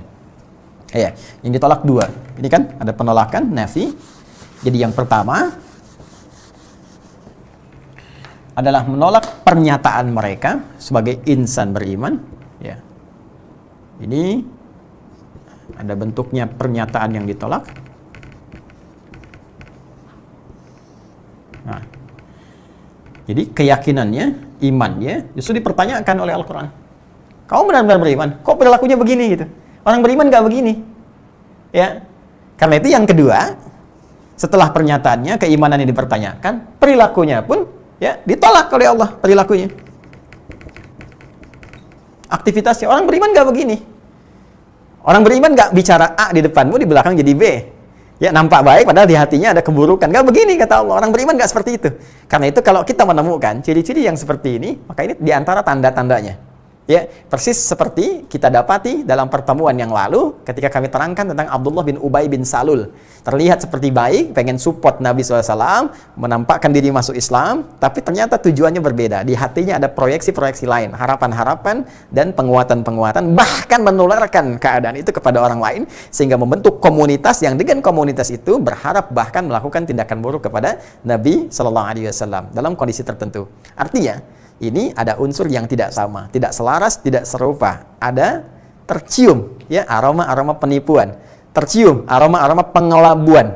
Ya, pengelabuan terhadap sesuatu ya yang berbentuk semacam triki ke depan, menampilkan terlihat seperti baik tapi di belakang ada motif yang tidak baik. Itu dalam bahasa Arab disebut khuda'ah namanya. Khuda'atun. Ya. Khuda'ah. Infinitifnya terambil dari kata kerja khada'a. Ya. Kemudian kalau kita ingin teruskan dalam bentuk progresif, fi'il mudhari yang membangun unsur atau makna-makna present, continuous, future, menunjukkan itu terus bergerak, tidak berhenti di satu masa, ya, tapi terus bersambung seakan-akan saling mewasiatkan gitu kan? Ya, menularkan di beberapa generasi. Ya, virus itu berhenti. 1-2 tahap berhenti, ganti datang yang lain. Tapi ini tidak. Setiap zaman terus. Makanya ini paling bahaya ini. Virus yang sangat berbahaya. Hipokrit, itu kan? Munafik itu sangat berbahaya. Karena mewariskan setiap zaman dengan tingkat bahaya yang sangat luar biasa. Khada'. Bentuk progresifnya yakhda'u. Yakhda'u. Ya, gini. Jelas. Menipu, mengelabui, melakukan tindakan seakan bagus di depan tapi di belakang buruk. Ini khada'. Ya, kata kerjanya khada', yakhda'u. Mencoba untuk menipu, mengelabui, menampilkan seakan bagus padahal di belakang itu jelek. Maka tambahkan alif nih setelah huruf pertamanya. Dari kata khada'a menjadi khada'a. Ini. Seperti ini. Khada'a, mencoba untuk menipu. Mau coba tipu ya? Engkau mau mencoba mengelabui ya? Oke? Fi'il mudhari'nya yukhadi'u. Yukhadi'u. Kan? Perhatikan teman-teman, fokus baik-baik. Mengelabui, menipu, melakukan triki, nampilkan baik tapi sebetulnya buruk, mencoba untuk menipu, berusaha mengelabui, berusaha menampilkan yang baik padahal isinya buruk. Ini khada'a, yakhda'u, yukhadi'u. Kalau yang melakukan bukan satu orang, kan? Banyak orang tadi membentuk komunitas dengan sistemik, sudah punya sistem tertentu, bahkan diwariskan satu dengan yang lainnya, maka jadikan jama' bentuknya. Tambah waw dan nun. Ya kan? Gampang bahasa Arab itu. Kalau jamak tambah un, ya. Shaim, orang puasa satu orang. Ya, tambah un banyak, shaimun. Mukmin, mukminun, muslim, muslimun, ya. Orang yang ya, tapi banyak soun. Bakso itu. Itu enggak ya. Itu tidak. Yukhadi, yakhda'u, khada'a, yakhda'u. Banyak kan yakhda'un, tambah un. Nah, tambahkan maka ain ini huruf bersambung, maka bisa kita jadikan begini. Yakhda'un. Yakhda'un. Nah.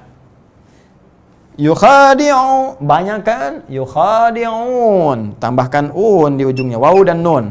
Ya kan? Wawnya menunjuk kepada fa'ilnya, jama, nunnya bi thubutin nun, ya, menunjuk kepada af'alil khamsah atau amthilatul khamsah. 5 fi'il kata kerja dalam bahasa Arab yang tandanya tetap nun, ya.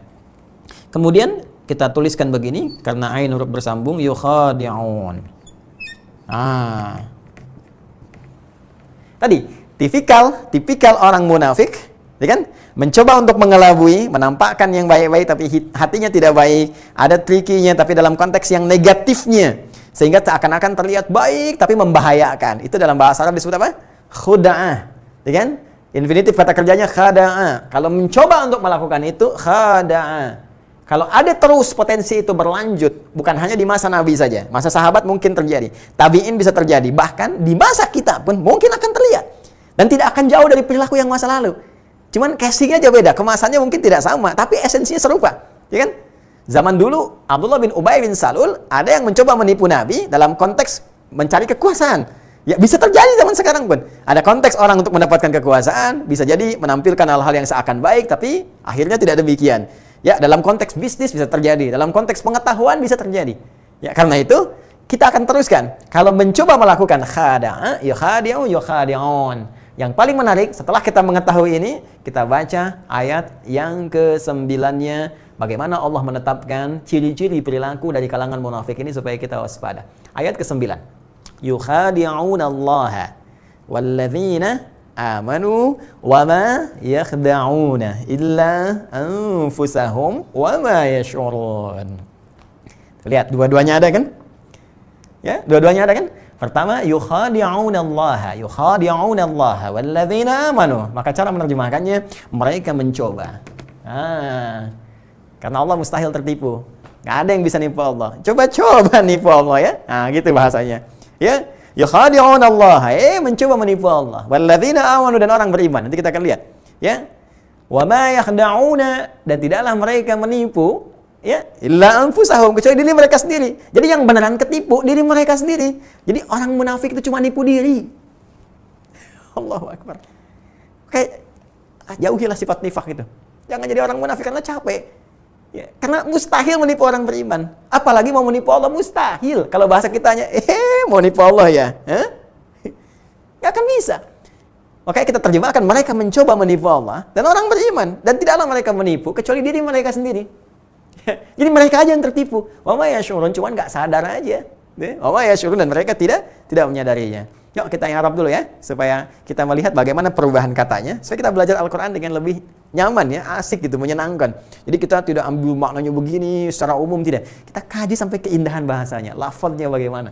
Karena Al-Quran itu seperti menu tampilan. Semakin kita dapatkan satu kata, satu kalimat, enak ngejarnya, nyaman. Apalagi kalau teman-teman sambil sedikit-sedikit belajar bahasa Arab tuh, wah itu lain rasanya. Nggak percaya silakan, rasakan bedanya, bedakan rasanya, pasti akan terasa bedanya. Ya, akan lain.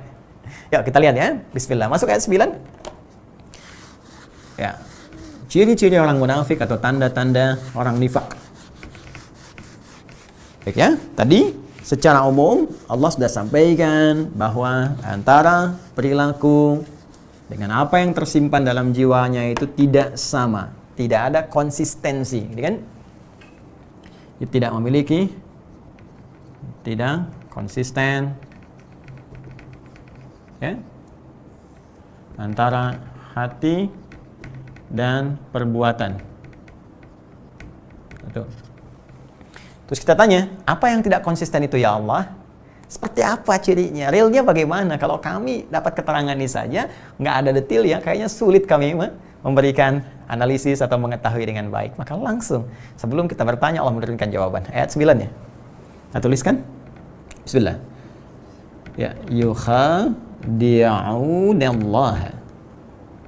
Ya kan? Walladzina amanu. Kan? Saya kata dulu, yukhadi'unallaha walladzina amanu. Kan? Wama yakhda'una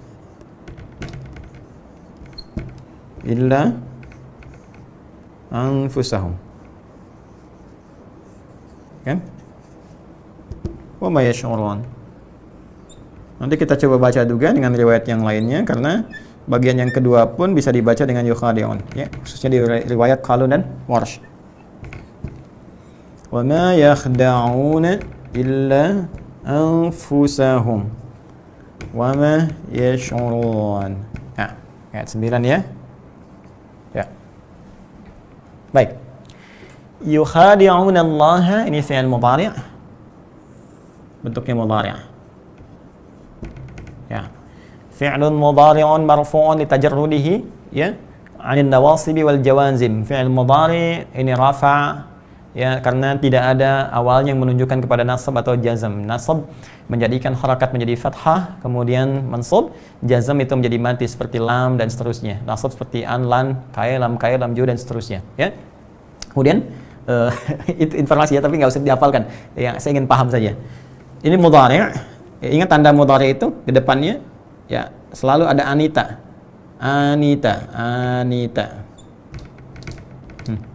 Hamzah, nun, ya, ta.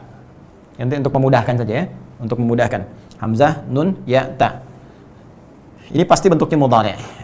Memiliki pesan-pesan progresif, ya, bisa bentuk present sekarang, continuous, ya, dan future. Ya. Artinya apa? Artinya sifat-sifat orang nifak, ya, munafik itu tidak hanya terdapat di masa lalu saja. Dia bisa menyebar, virusnya bisa menyebar terus ke generasi setelahnya. Ya, terus berlanjut. Bahkan di masa itu pun bisa berlanjut terus. Kalau nggak diobati, itu terus menyebar. Bahkan lintas zaman, lintas masa, lintas keadaan, lintas dimensi. Nyebar. Itulah bahayanya nifak. Ya, kalau nifak itu sifatnya, munafik itu orangnya. Ya, munafik itu orangnya, nifak itu sifatnya. Jadi bahaya sifat nifak yang membentuk orang munafik, jadi itu bisa terus terwariskan, bahkan menyebar pada generasi-generasi setelahnya.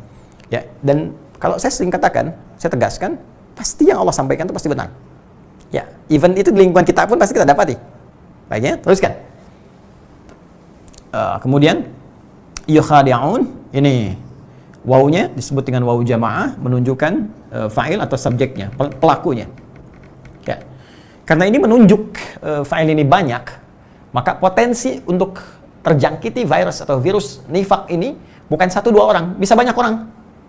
Karena itu kita akan kenali nih, ya, keadaan-keadaan apa yang membentuk seseorang itu bisa terjebak dengan sifat nifak sehingga menjadi munafik. Nanti kita akan pelajari. Ya, dan gak akan jauh-jauh dari apa yang telah kita bahas tuh, tahta, ini kan betapa banyak orang kena tahta, ya, bisa menjadi sifat muncul munafik seperti Abdullah bin Ubay bin Salul, kan seperti itu.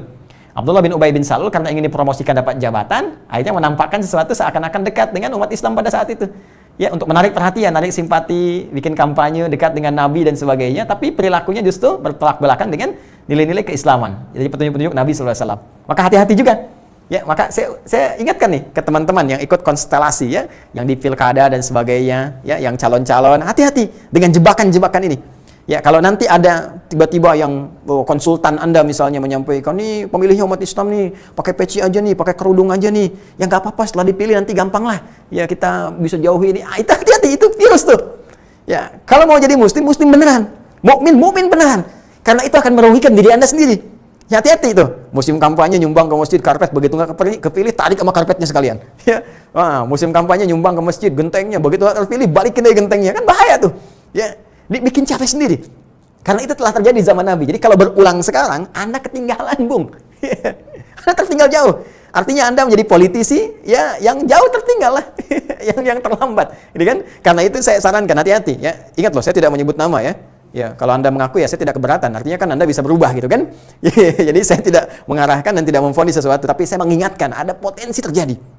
Ya, potensi terjadi. Pun demikian di dunia bisnis, dunia keilmuan, bagaimana ilmu dengan perilaku tidak sama, kan? Dan sebagainya. Termasuk ulama-ulama, hati-hati juga. Karena banyak nanti ayat mengingatkan kepada para pemilik ilmu, termasuk dalam konteks syariat. Ada orang-orang yang Allah titipkan amanah, bahkan berupa Quran, bisa zalim pada diri. Minhum zalimun li nafsih.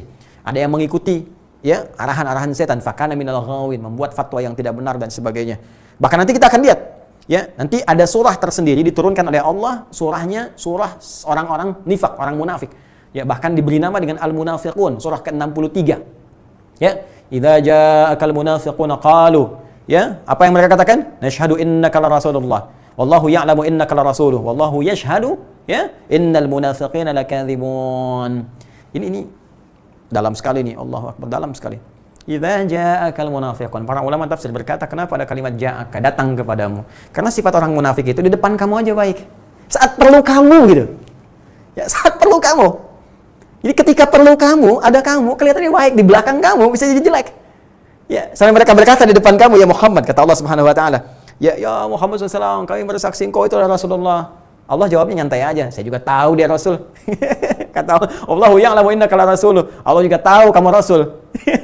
Ya, Allahu yashhadu innal munafiqina lakadzibun. Dan Allah menyaksikan bahwa mereka itu para pendusta. Itu jawaban dari Al-Qur'an. Ya, ittakhadhu aymanahum junnah. Kadang mereka berlindung di balik sumpah mereka. Hati-hati tuh. Dan 15 abad yang lalu Allah sudah ingatkan. Ada bahkan yang disumpah, sumpahnya pakai nama Allah, sumpahnya pakai Al-Qur'an, macam-macam. Tapi setelah dapat itu, ternyata terbalik dengan perilakunya. Hati-hati itu. Ya, jadi kalau ada yang ngarahkan demikian, konsultannya macam-macam, udah tolak aja. Kalau mau jadi muslim beneran. Kalau mau pakai peci beneran. Mau pakai kerudung sekalian. Pakai hijab yang bagus. Masya Allah, kampanye membawa perubahan. Jadi tagline-nya hijrah.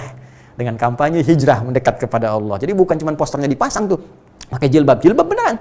Ya, jangan sebelum nggak ada kasus nggak pakai jilbab, begitu ada kasus pakai jilbab, gitu kan? Ya, nggak ada kasus nggak pakai tasbih, begitu ada kasus bawa tasbih, selesai kasus hilang tasbihnya. Ya, jadi berubah total pada nilai kebaikan. Kan nggak ada ruginya juga kan?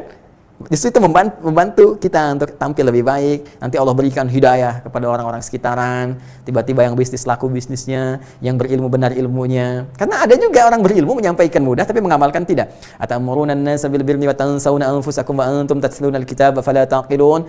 Mudah kamu perintahkan orang untuk mengerjakan apa yang telah kamu sampaikan sedangkan kamu tidak mengerjakannya. Adapun engkau tahu tentang dalil dan rincian di kitabnya. Kemana akalmu? Itu peringatan pertama sebelum turunnya surat As-Saff nanti.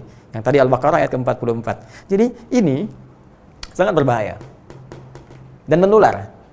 Kalau sudah menular, bukan 1-2 terinfeksi. Bayangkan, yang tadinya polos, bagus, dikemas tiba-tiba oleh orang tertentu munafik, orang jadi munafik. Saya nggak kebayang kalau orang ini punya pengaruh dengan keilmuannya. Nanti duduk tiba-tiba depan jamaahnya, nyampaikan sesuatu dengan keilmuannya, bisa menghipnotis seseorang, jadi munafik. Kelompoknya munafik. Ya, punya kekuatan dengan hartanya, tiba-tiba bawa orang arahkan pada nilai keburukan, sekelompok jadi munafik. Punya pengaruh dengan kedudukannya, tiba-tiba ngarahkan orang dan sebagainya, jadi munafik. Itu paling bahaya. Karena itu banyak bentuk jamak disampaikan dalam Al-Quran sebagai langkah antisipasi kepada kita. Tapi poin pertamanya, ciri yang Allah sampaikan, ini. Yukhadi'un, ada upaya tipu-tipu. Ini sifat munafik itu lahir, sifat tidak konsisten antara hati dan perbuatan. Ciri pertamanya terlihat ada aroma, ya. Tipu, menipu. Tipuan. Nah, ini kita belajar ya, belajar mengoreksi diri, belajar untuk memperbaiki supaya jadi lebih baik. Kan kalau kita bisa saleh, kenapa memilih yang salah? Ya, kita tidak dalam rangka menghujat orang lain, menjelek-jelekan orang lain, tidak. Tapi kalau kita ada perasaan, rasanya kok saya gitu kan? Nah, itu artinya hidayah, petunjuk yang Allah berikan supaya kita berubah. Ya, bukan untuk menjerumuskan diri pada nuansa itu, apalagi dikuasai oleh setan. Awas nih, ada hidayat nih, sedang nuduh kamu nih, ada hidayat, hati-hati nih, ancam dia. Itu berarti tingkatnya naik lagi tuh. Ya, Anda makin dikuasai lagi. Kalau bisa kalahkan setan, setannya yang kita kalahkan. Ya, bukan kesetanan. Karena setan itu gampang mengalahkan. Setan itu cuma goda, tidak menguasai. Kalau kita benar-benar beriman, imannya kuat, dia lari sendiri. Ingat, lebih berbahaya manusia yang kesetanan dibandingkan setan sendiri. Ya, bikin quotes tuh ya. Maksudnya hati. Lebih berbahaya manusia yang kesetanan dibandingkan dengan manusia setan itu sendiri. Karena setan cuma ngajak, manusia kesetanan itu bisa maksa. Setan cuma ngajak. Dia berlepas diri di hadapan Allah. Saya cuma ngajak kok, ya Allah, saya nggak maksa, salah kamu sendiri, kenapa ikut saya? Setan begitu. Daripada kita nanti mencela dia, lebih baik kita tinggalkan saat ini. Jelas ya? Awas, hati-hati. Yukhadi'unallaha, mereka mencoba mengelabui Allah. Ya, ini lafzul jalalah mansub. Walladzina amanu Ini ataf diikutkan ke sini. Ini nih, ya. Ini harus benar-benar dipahami dengan baik ya. Ataf itu huruf yang berfungsi mengikat kalimat setelahnya untuk diikutkan pada hukum dan keadaannya dengan kalimat sebelumnya. Ya. Kalau saya katakan begini. Zahaba Muhammadun ila Masjid Istiqlal. Ya, wa Ahmad misalnya. Muhammad pergi ke Masjid Istiqlal dan Ahmad. Jadi Ahmad itu diikat hukumnya sama, mengerjakan perbuatan serupa dengan Muhammad, yaitu sama-sama pergi ke Masjid Istiqlal. Itu pengikatan dua itu disebut dengan wawunya, waw untuk menyandingkan tuh, disebut dengan waw ataf namanya. Ini. Ya, di sini Allah Subhanahu wa taala berfirman menampilkan diksi, memilih huruf waw, fungsinya ataf, mengikat. Memberikan hukum yang sama ya dalam hukum ya, bukan dalam keadaan, dalam sifat dan sebagainya, tidak. Ya, ini dalam konteks perbuatan orang munafik mencoba mengelabui Allah, ya. Kemudian walladzina amanu, dan orang-orang yang beriman. Ya. Jadi mereka mencoba menipu, mengelabui. Siapa yang dikelabui? Allah dan orang-orang beriman. Jadi di sini Allah ingin menyatakan orang-orang beriman diikutkan hukumnya ke sini, dicoba ditipu oleh orang munafik seperti mereka mau mencoba menipu Allah. Itu maksudnya. Ya. Mereka mencoba menipu Allah dan orang-orang beriman. Perhatikan teman-teman. Lihat lagi seperti saya terangkan di awal tadi. Tentang infinitif dari kata khud'ah, khada'a. Ini kalimatnya khada'a. Mereka mencoba menipu. Menipu Allah. Gak mungkin. Gak mungkin. Ya, gak akan bisa terjadi. Karena itu sia-sia. Karena itu apa? Sia-sia saja. Ya, yukhadi'un Allah, mereka mencoba menipu Allah. Ya, ditertawakan aja. Gimana kamu menipu Allah? Ya. Tapi yang paling menarik, lihat ininya, sini. Dan menggunakan ataf, walladzina amanu, dan orang-orang yang benar-benar beriman. Jadi ternyata orang-orang beriman ini dijamin oleh Allah gak akan pernah bisa ditipu oleh orang munafik. Jadi kalau iman kita benar, gak akan bisa dikerjai oleh orang munafik, gak akan bisa dipengaruhi, dan sudah bisa membaca, firasatnya kuat karena diberikan perlindungan oleh Allah Subhanahu wa taala. Karena itu, Masya Allah, kalau ada ustadz berimannya benar, itu kan, pebisnis, pengusaha berimannya benar, pejabat ya berimannya benar, itu nggak akan bisa dikerjai, nggak akan bisa dikelabui oleh orang-orang munafik untuk membuat satu madarat yang lebih besar, ya, membangun persepsi yang keliru, bertindak yang salah, ya, itu mustahil.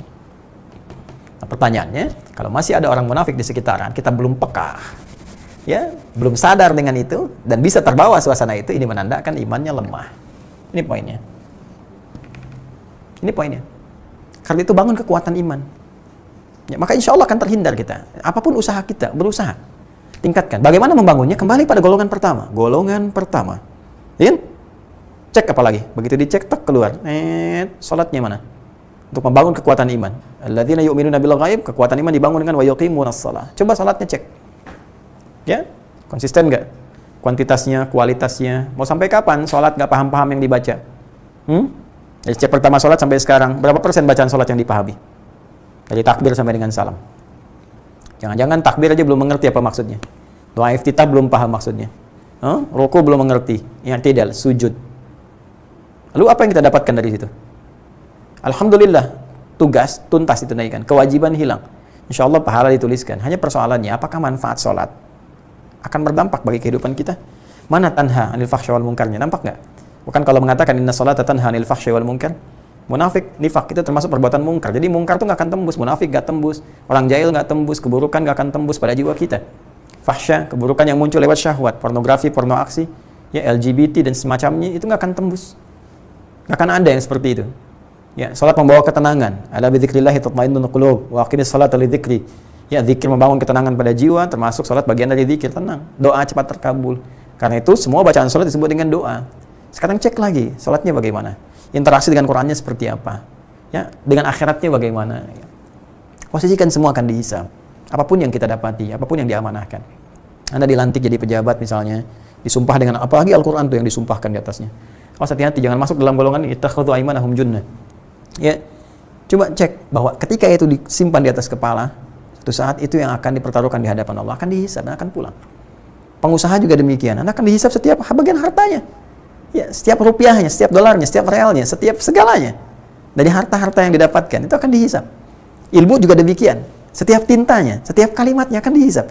Semua perbuatan kita akan dihisab. Jadi kalau kita wabil akhirati hum yuqinun, yakin dengan akhirat, akan dihisab, gak akan main-main. Gak akan sembarangan Anda.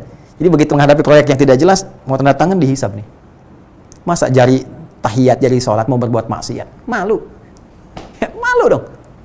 Wallahi demi Allah saya katakan tidak akan mungkin mudah berbuat maksiat itu. Kalau ingat akhirat, kecuali kalau nggak ingat akhirat itu yang bahaya.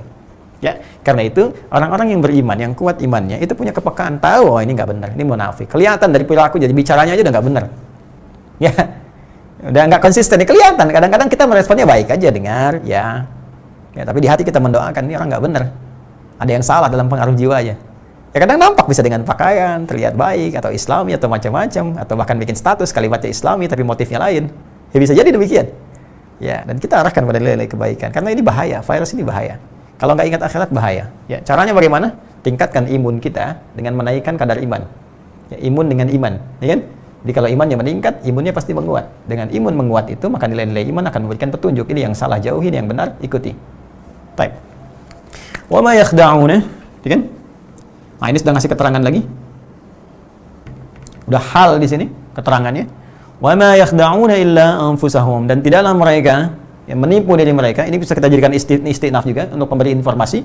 Wa ma yakhda'una illa anfusahum, dan kami informasikan ma yakhda'una illa anfusahum, tidaklah mereka, ya kan, menipu. Lihat kalimatnya, ini yukhadi'un, ini yakhda'un. Ya. Ada redaksi juga dari riwayat Warsh, Qalun, itu bisa dibaca yukhadi'un. Ya, dari Nafi'. Yukhadi'una Allah walladzina amanu wa ma yakhda'una illa anfusahum wa ma yash'urun. Itu hafaz dari Asim. Ya, kalau kita baca riwayat Imam Nafi' misalnya dengan dua rawinya, ya, Qalun dengan Warsh, ya, yukhadi'una Allah walladzina amanu wa ma yukhadi'una illa anfusahum wa ma yash'urun. Ya, ini bisa dibaca yukhadi'un, bisa dibaca yakhda'un. Kalau dibaca yakhda'un, maka tafsirnya ini keluasan tafsir ya. Ini semua redaksinya dari Nabi bersumber langsung dari Allah Subhanahu wa taala melalui malaikat Jibril penyampaian wahyunya. Jadi cara bacanya nanti ada beberapa riwayat, kalau teman-teman belajar qiraat insyaallah akan paham ini. Ya. Satu, ini tafsirnya bisa berkata, mereka mencoba menipu Allah. Kamu nggak bisa nipu. Wa ma yakhda'una illa anfusahum. Yang kalaupun tertipu itu cuma kamu aja. Dengan sifat nifakmu itu kamu menipu diri sendiri. Illa anfusahum, menipu diri nih. Ya kan? Kalau kita baca pakai yukhadi'un lagi, wa ma yukhadi'una, kembali lagi. Kamu cuma coba-coba aja nipu Allah. Yang tertipu dirimu sendiri aja. Jadi kamu mencoba menipu dirimu dan tertipu. Nah itu. Ya, kalau kita ingin ambil tafsir yang lebih luas. Dan kamu mencoba menipu Allah, nggak akan bisa. Orang beriman nggak akan bisa, karena ada petunjuk Allah memberikan perisai pada mereka. Kalaupun kamu coba, paling dirimu sendiri yang tertipu. Itu poinnya. Wa ma yakhda'una illa anfusahum. Anfus jama' dari kata nafas. Ya, ada dua jama', satu nufus, yang kedua anfus. Nafas. Ya. Jadi kalau kita ambil lebih luas lagi maknanya, teman-teman sekalian, anfus jamak dari kata nafas. Nafas itu maknanya luas. Bisa menunjuk kepada diri, ya kan? Bisa menunjuk pada keadaan nafsu. Ya. Jelas? Bisa juga menunjuk pada keadaan perputaran udara. Tanafas, saya tanafas.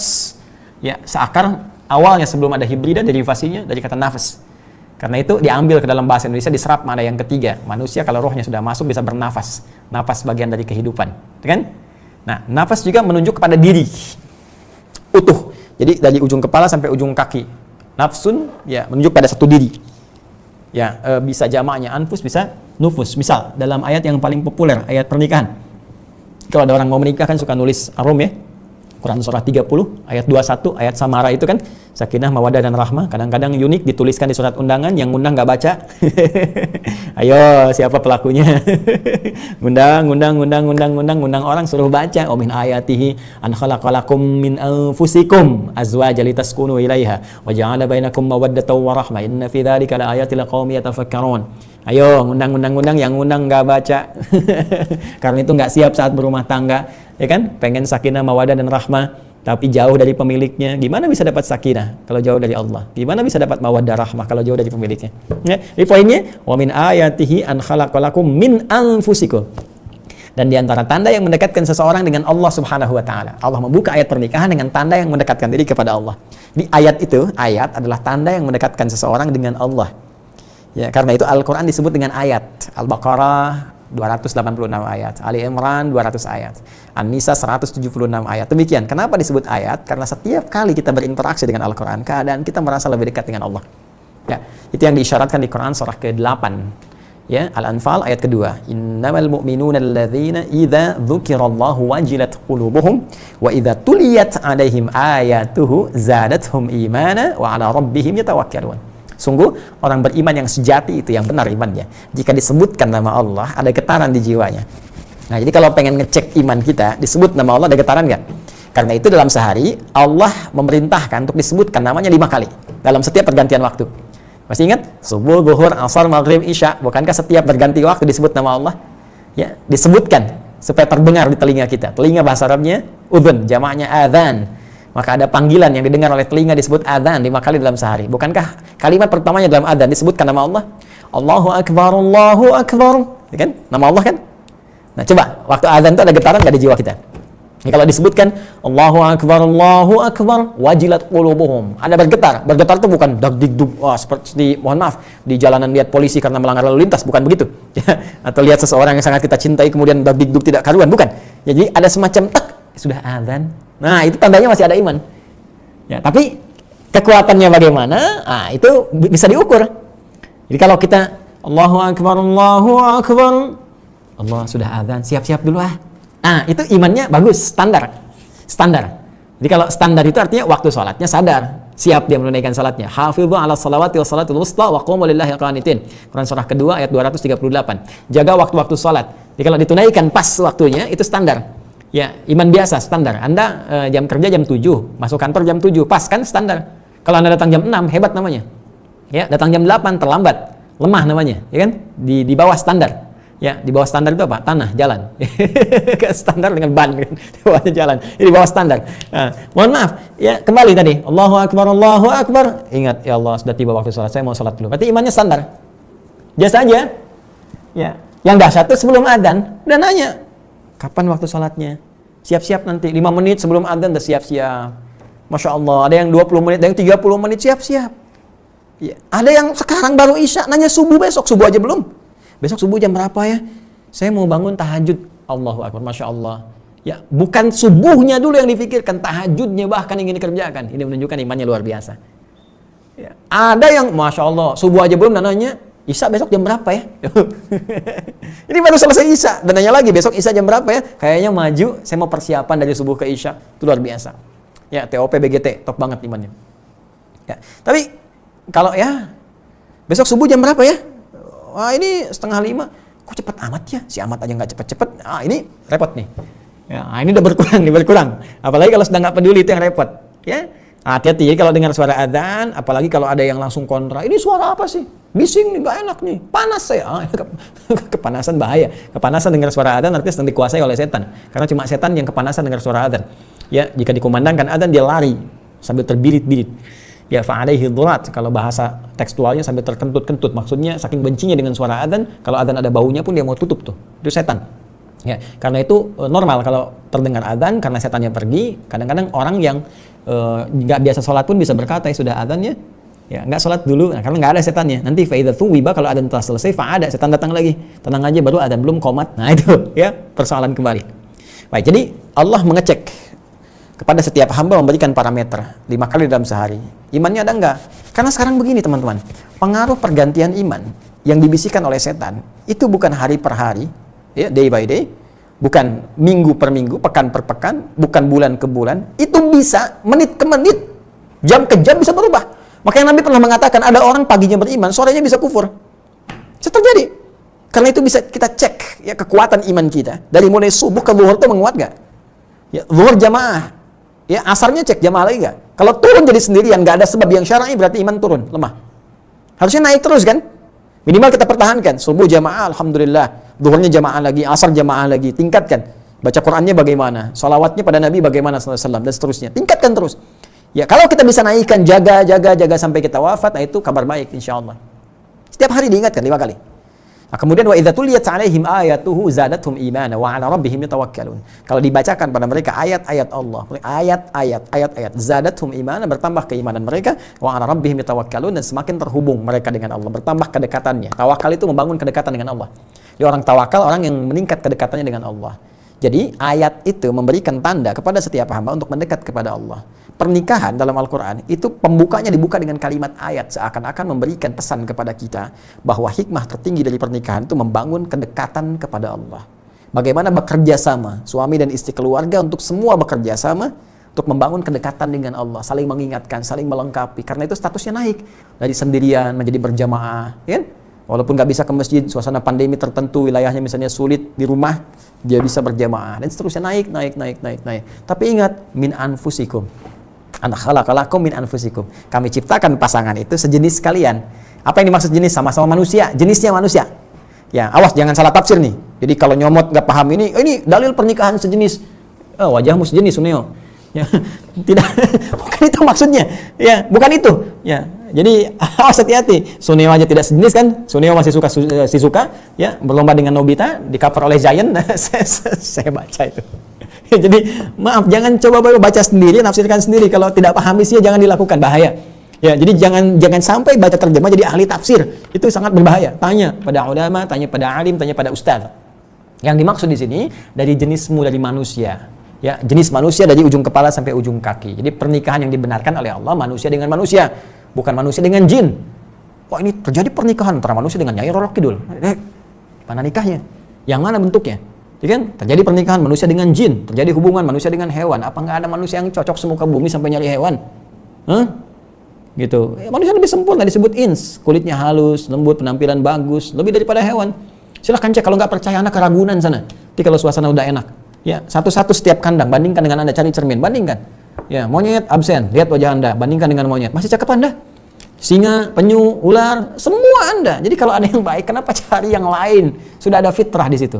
Ya, laki-laki cari perempuan, tidak sebaliknya. Maaf, laki-laki dengan laki-laki, perempuan dengan perempuan, tidak. Laki-laki cari perempuan, perempuan dengan laki-laki, dan ikuti aturan agama yang benar. Kembali ke sini, nafas, teman-teman sekalian, itu bisa menunjuk kepada diri. Yang terakhir, nafas itu juga bisa menunjuk kepada nafsu. Tadi ayatnya Quran surah ke-12 Yusuf ayat 53. Wa ma ubarri'u nafsi innan nafsa la'amaratum bisu illa ma rahima rabbi. Ya, aku tidak bisa menganggap diriku suci karena ada nafsu. Dan nafsu itu cenderung membawa kepada keburukan. Nah, ini yang paling menarik teman-teman sekalian. Di sini Allah memberikan penegasan orang-orang munafik itu dengan sifat nifaknya, mereka mencoba menipu Allah, dan orang-orang beriman hanya nggak berhasil. Hakikat yang tertipu adalah diri mereka sendiri. Kenapa menggunakan kata anfus jamak dari kata nafas? Ingin menunjukkan satu, hati-hati, bahwa ada dorongan yang salah dari nafsunya. Orang-orang yang dipedaya oleh kalangan munafik, yang dimanfaatkan atau diwaswasi oleh setan, adalah kebanyakan orang-orang yang tidak mampu mengendalikan nafsunya. Karena itu hati-hati, jika Anda memilih passion, aktivitas pekerjaan yang terkait dengan dorongan nafsu, itu besar kemungkinan akan berhadapan dengan sifat nifak. Hati-hati. Nafsu makan, makanan, terlampau banyak mencari makanan, mencari pendapatan. Pendapat gak ada masalah, yang repot itu pendapatan. Ya, ketika banyak orang mencari pendapatan, nafsu mulai menguat. Ketika nafsu mulai muncul, sifat nifak itu muncul. Ya, harta. Tahta demikian, kedudukan. Kedudukan itu kan juga nafsu. Nafsu ingin menempati kedudukan. Kalau tidak didampingi oleh takwa, takwa, tidak dikontrol, maka ini bahaya. Bahaya, akan merambatkan sifat-sifat keburukan. Rambatan dari nafsu disebut fujur namanya. Rambatan takwa disebut fajr. Fujur. Quran surah ke-91 Asy-Syams ayat 7-10. Wa nafsin wa ma sawwaha fa'alhamaha fujuraha wa taqwaha.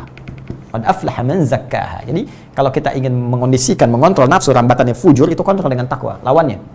Ya, maaf, kotor kontrol dengan yang baik, dusta kontrol dengan jujur. Jadi setiap ada hal-hal yang buruk langsung disaring. Ya, ganti dengan nilai kebaikan. Itu takwa. Tapi kalau nggak bisa dikendalikan, ya takwanya nggak muncul, ini dominan, ini bahaya. Seperti tampilan orang takwa. Pakai peci, pakai macam-macam, kadang ke masjid juga, kadang mimpin takbir, kadang macam-macam, tapi berbagai tindakan dan perilakunya jauh dari nilai ketakwaan. Ya, bagaimana meningkatkan takwa? Kembali lagi ke tadi golongan satu, golongan pertama. Dalikal kitabul la raiba fihi hudal lil muttaqin. Amalannya 3 sampai 4-nya, 5-nya keberuntungannya. Ini poinnya. Jadi ini ingin mengindikasikan bahwa orang-orang munafik itu, munafiqun, Sungguh yang mendorong kepada mereka itu nafsu mereka, jiwa mereka. Sehingga dengan itu, kita tarik dari sini, jama' anfus ke sini, menjadi diri mereka tertipu. Bermula dari nafsu, tertipulah seluruh dirinya. Pas jangan potong ya ceramah saya, karena ini detil. Dari bagian-bagian yang paling mengakar. Nanti kalau Anda potong sampai sini saja, nanti muncul lagi video, Adi Hidayat nggak ngerti bahasa Arab. Masa ini diartikan dengan nafsu? Anda yang nggak belajar, Joni. Gitu ya. Jadi ini lagi, dalami lagi dan padukan. Ya. Jadi dari sini, ini agak dalam nih, agak dalam. Ya, agak dalam. Nafsu yang terpedaya kemudian membuat diri tertipu sehingga berdampak pada keseluruhan. Dirimu tertipu semuanya. Kamu aja yang nipu diri sendiri. Orang munafik kamu yang tertipu. Karena menggunakan kata anfus jama' dari nafas maka tertipu. Maaf, pikirannya tertipu, matanya tertipu, telinganya tertipu, lisannya tertipu sampai ujung kakinya. Kalau disebutkan nafas berarti seluruh tubuhnya tertipu. Dan Anda sedang menipu diri sendiri.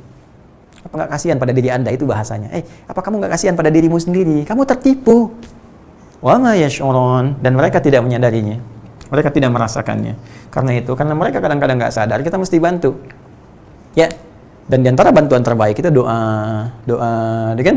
Sarana-sarana baik, dakwah. Jadi sambungkan doa dengan ikhtiar. Kalau Anda melihat tipikal-tipikal demikian, misalnya, mohon maaf, yang punya harta benda nggak bisa menggunakan hartanya dengan baik, kadang-kadang ada kamuflase dan sebagainya, di bisnisnya nggak betul misalnya, atau di kedudukan, ya kadang seperti yang baik, disumpah dengan Al-Quran, perilakunya buruk, kadang orang yang seperti beragama, tapi motong-motong ayat dan sebagainya, sehingga nampak tanda-tanda seperti ini, mereka nggak sadar, kadang-kadang nggak ngerti, nggak sadar dirinya.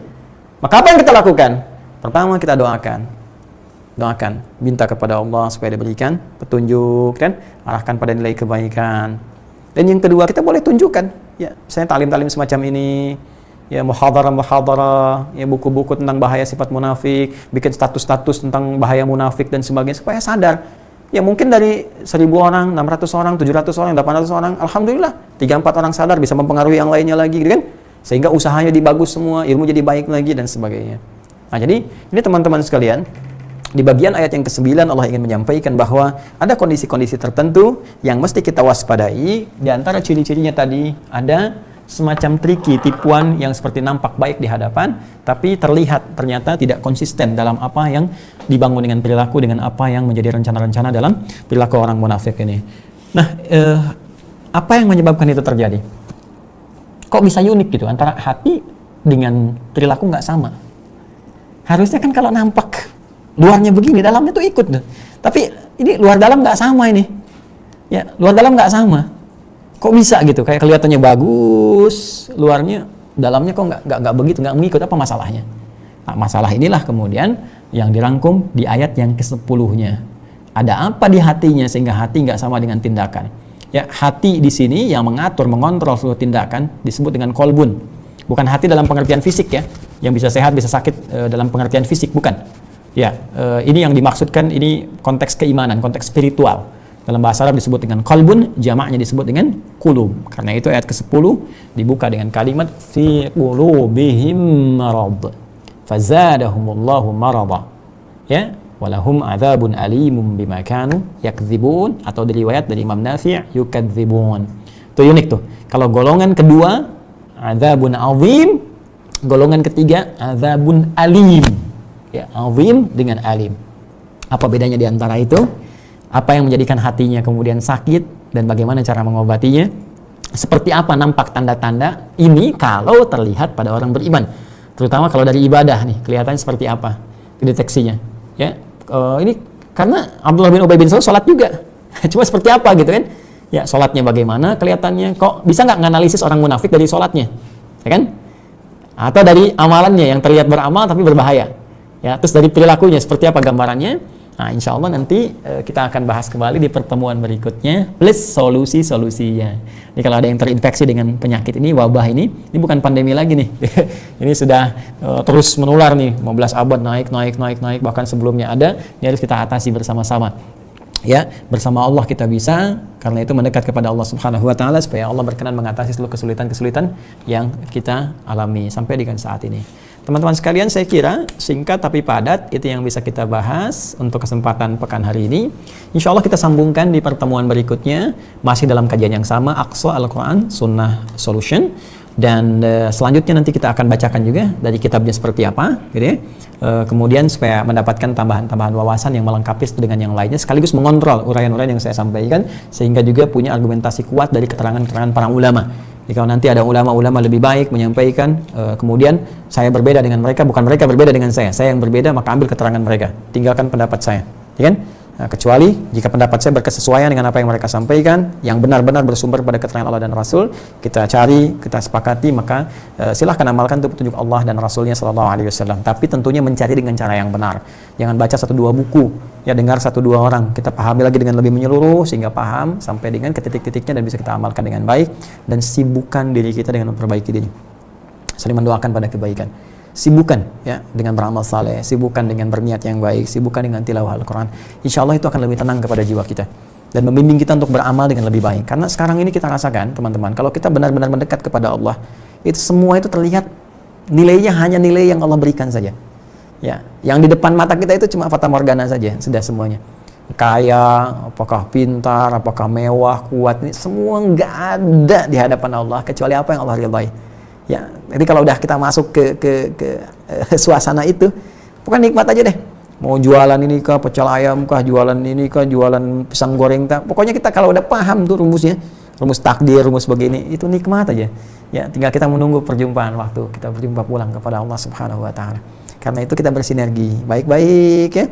Tinggalkan yang jelek-jelek ya. Semua baik-baik, kita berubah jadi baik. Semua punya hak yang sama untuk berubah jadi lebih baik, untuk saling menyayangi, dan hilangkan sifat-sifat jelek sekalipun ingin memberikan nilai edukasi kepada orang lain. Hilangkan niat yang buruk supaya semua mengalir kepada jiwa dan mendapatkan siraman-siraman rohani yang serupa. Saya kira ini, kemudian izin menyampaikan teman-teman di STUAH Keluarga Besarku, Sekolah Terbuka Usahakan Al-Quran Hafal. Alhamdulillah saya dapat perkembangan sekarang yang setoran sudah 4.000 orang, Masya Allah ya. Admin semakin sibuk, saya ngontrol tiap hari, saya tiap hari mengontrol. Nah, insya Allah mulai besok juga saya akan coba dari teman-teman, mungkin ada yang ditelepon ya, ada yang Zoom dengan saya ingin dengar juga bacaannya, nanti kita upload kembali. Dan saya sudah siapkan menyusun, insya Allah ada beberapa masyayikh juga yang sudah siap nanti kalau waktunya teman-teman sudah ada di level tertentu, nanti mulai muncul yang Arabnya, kan? Yang dari masyayikhnya. Sekarang yang dengan adik-adik kita pun dari musyrifin musyrifat, insya Allah mereka konsisten, di-upgrade terus ya, dan saya kontrol juga, dan mudah-mudahan semua diridhai oleh Allah Subhanahu wa taala. Itu yang kita inginkan. Ya, bagi yang teman-teman belum dapat informasi bergabung, tinggal klik saja di webnya atau di Waha Corner ya. Masuk ke situ, dapatkan informasinya, nanti silahkan upgrade, dan saya selalu informasikan kepada teman-teman di ALC, At-Taysir Learning Center, yang membawahi program Quran seluruhnya, agar selalu membuka kesempatan 24 jam ya, apapun itu, dan kita coba untuk support sebaik-baiknya apa yang bisa kita lakukan, dan harapkan semua ridha Allah Subhanahu wa taala. Itu poin pentingnya. Kemudian teman-teman sekalian, insya Allah dalam beberapa program yang lain nanti saya akan umumkan ya, karena ada beberapa program yang juga cukup menarik. Nanti saya coba sampaikan, di-update terus informasinya. Anda bisa masuk juga ke Waha Corner ya, seperti yang saya tampilkan di pertemuan lalu. Waha Corner, masuk ke situ. Alhamdulillah kemarin yang paket good looking ini ada tumbler juga ya, ini belum masuk. Kemarin ada kaos, ada apa-apa. Itu saya dapat laporan cukup baik juga. Jangan duga loh, itu pun membantu juga di situ. Jadi Anda sebetulnya kita ingin menyampaikan buku juga, cuma mungkin Anda sedikit infak dengan ada kaos, ada mug gitu kan, ada macam-macam di situ. Itu kan yang sesungguhnya kita sampaikan bukunya, karena kita nggak jualan buku itu. Anda infak ke kaos-kaos itu diputar kembali. Saya tidak mengambil satu sen pun, 1 rupiah pun dari situ, tidak. Ya, kita akan putarkan kembali di situ. Yaitu yang jadi nanti mushaf, jadi buku, kan? Kemudian untuk program Anda lagi dan sebagainya, dan mudah-mudahan bisa berputar untuk kegiatan dakwah di tempat yang kita jadikan wakaf ini, insya Allah ya. Kami dengan izin Allah, alhamdulillah, apa yang didapatkan gedung-gedung ini, fasilitas semuanya ini, insya Allah kita jadikan wakfun lil ummah islamiyah, wakaf untuk umat Islam, dan saya pun tidak sedikit pun menjadikan itu bagian dari pribadi atau aset dan sebagainya. Tapi kita mengkader kembali. Ini sekarang doakan, kita sedang kerjasama dengan beberapa universitas di Timur Tengah. Mudah-mudahan pandemi di beberapa tempat mereda, kita lockdownnya dibuka. Nah, ini sudah mulai ada penerimaan. Sudah ada yang mengajukan kepada kami kuota untuk beasiswa. Nanti kita akan informasikan. Ya, itu kader-kader nanti yang meneruskan perjuangan saya di masa depan, insya Allah ya. Ada beberapa tempat. Nanti tempatnya ini sudah kita bangun, sekolah juga disiapkan, pesantren disiapkan. Nanti kalau saya nggak ada, teman-teman yang meneruskan kembali dengan izin Allah Subhanahu wa taala. Dan saya bahagia dengan itu. Saya tidak memohon apapun kepada Anda kecuali mohon doa satu saja. Mohon doakan kepada Allah agar Allah berkenan mengampuni dosa saya dan keluarga. ya, orang tua, keluarga, dan saya mencintai Anda semua karena Allah Subhanahu wa taala. Terima kasih, semoga kita disatukan dalam kebaikan. Allahumma taqabbal minna innaka antas samiul alim wa tub alaina innaka antat tawwabur rahim. Allahumma 'allimna ma yanfa'una wa waffiqna lin'amala ma ta'allamna bih. Allahumma ij'alna min ahli al-Qur'an waj'al al-Qur'ana sahiban lana fid dunya wa syafi'an lana fil akhirati ya arhamar rahimin. Allahumma adhib 'anna al-ba'sa wal bala wa khasatan ya Allah wa ja'ahat qarana. Bifadlika ya Allah subhanakallahumma bihamdika nashhadu an la ilaha illa anta nastaghfiruka wa natubu ilaik. Nusalli wa nusallimu ala afdhalil anbiya'i wal mursalin sayyidina Muhammadin wa ala alihi wa sahbihi ajma'in. Wa akhiru da'wana alhamdulillahi rabbil alamin. Assalamualaikum warahmatullahi wabarakatuh.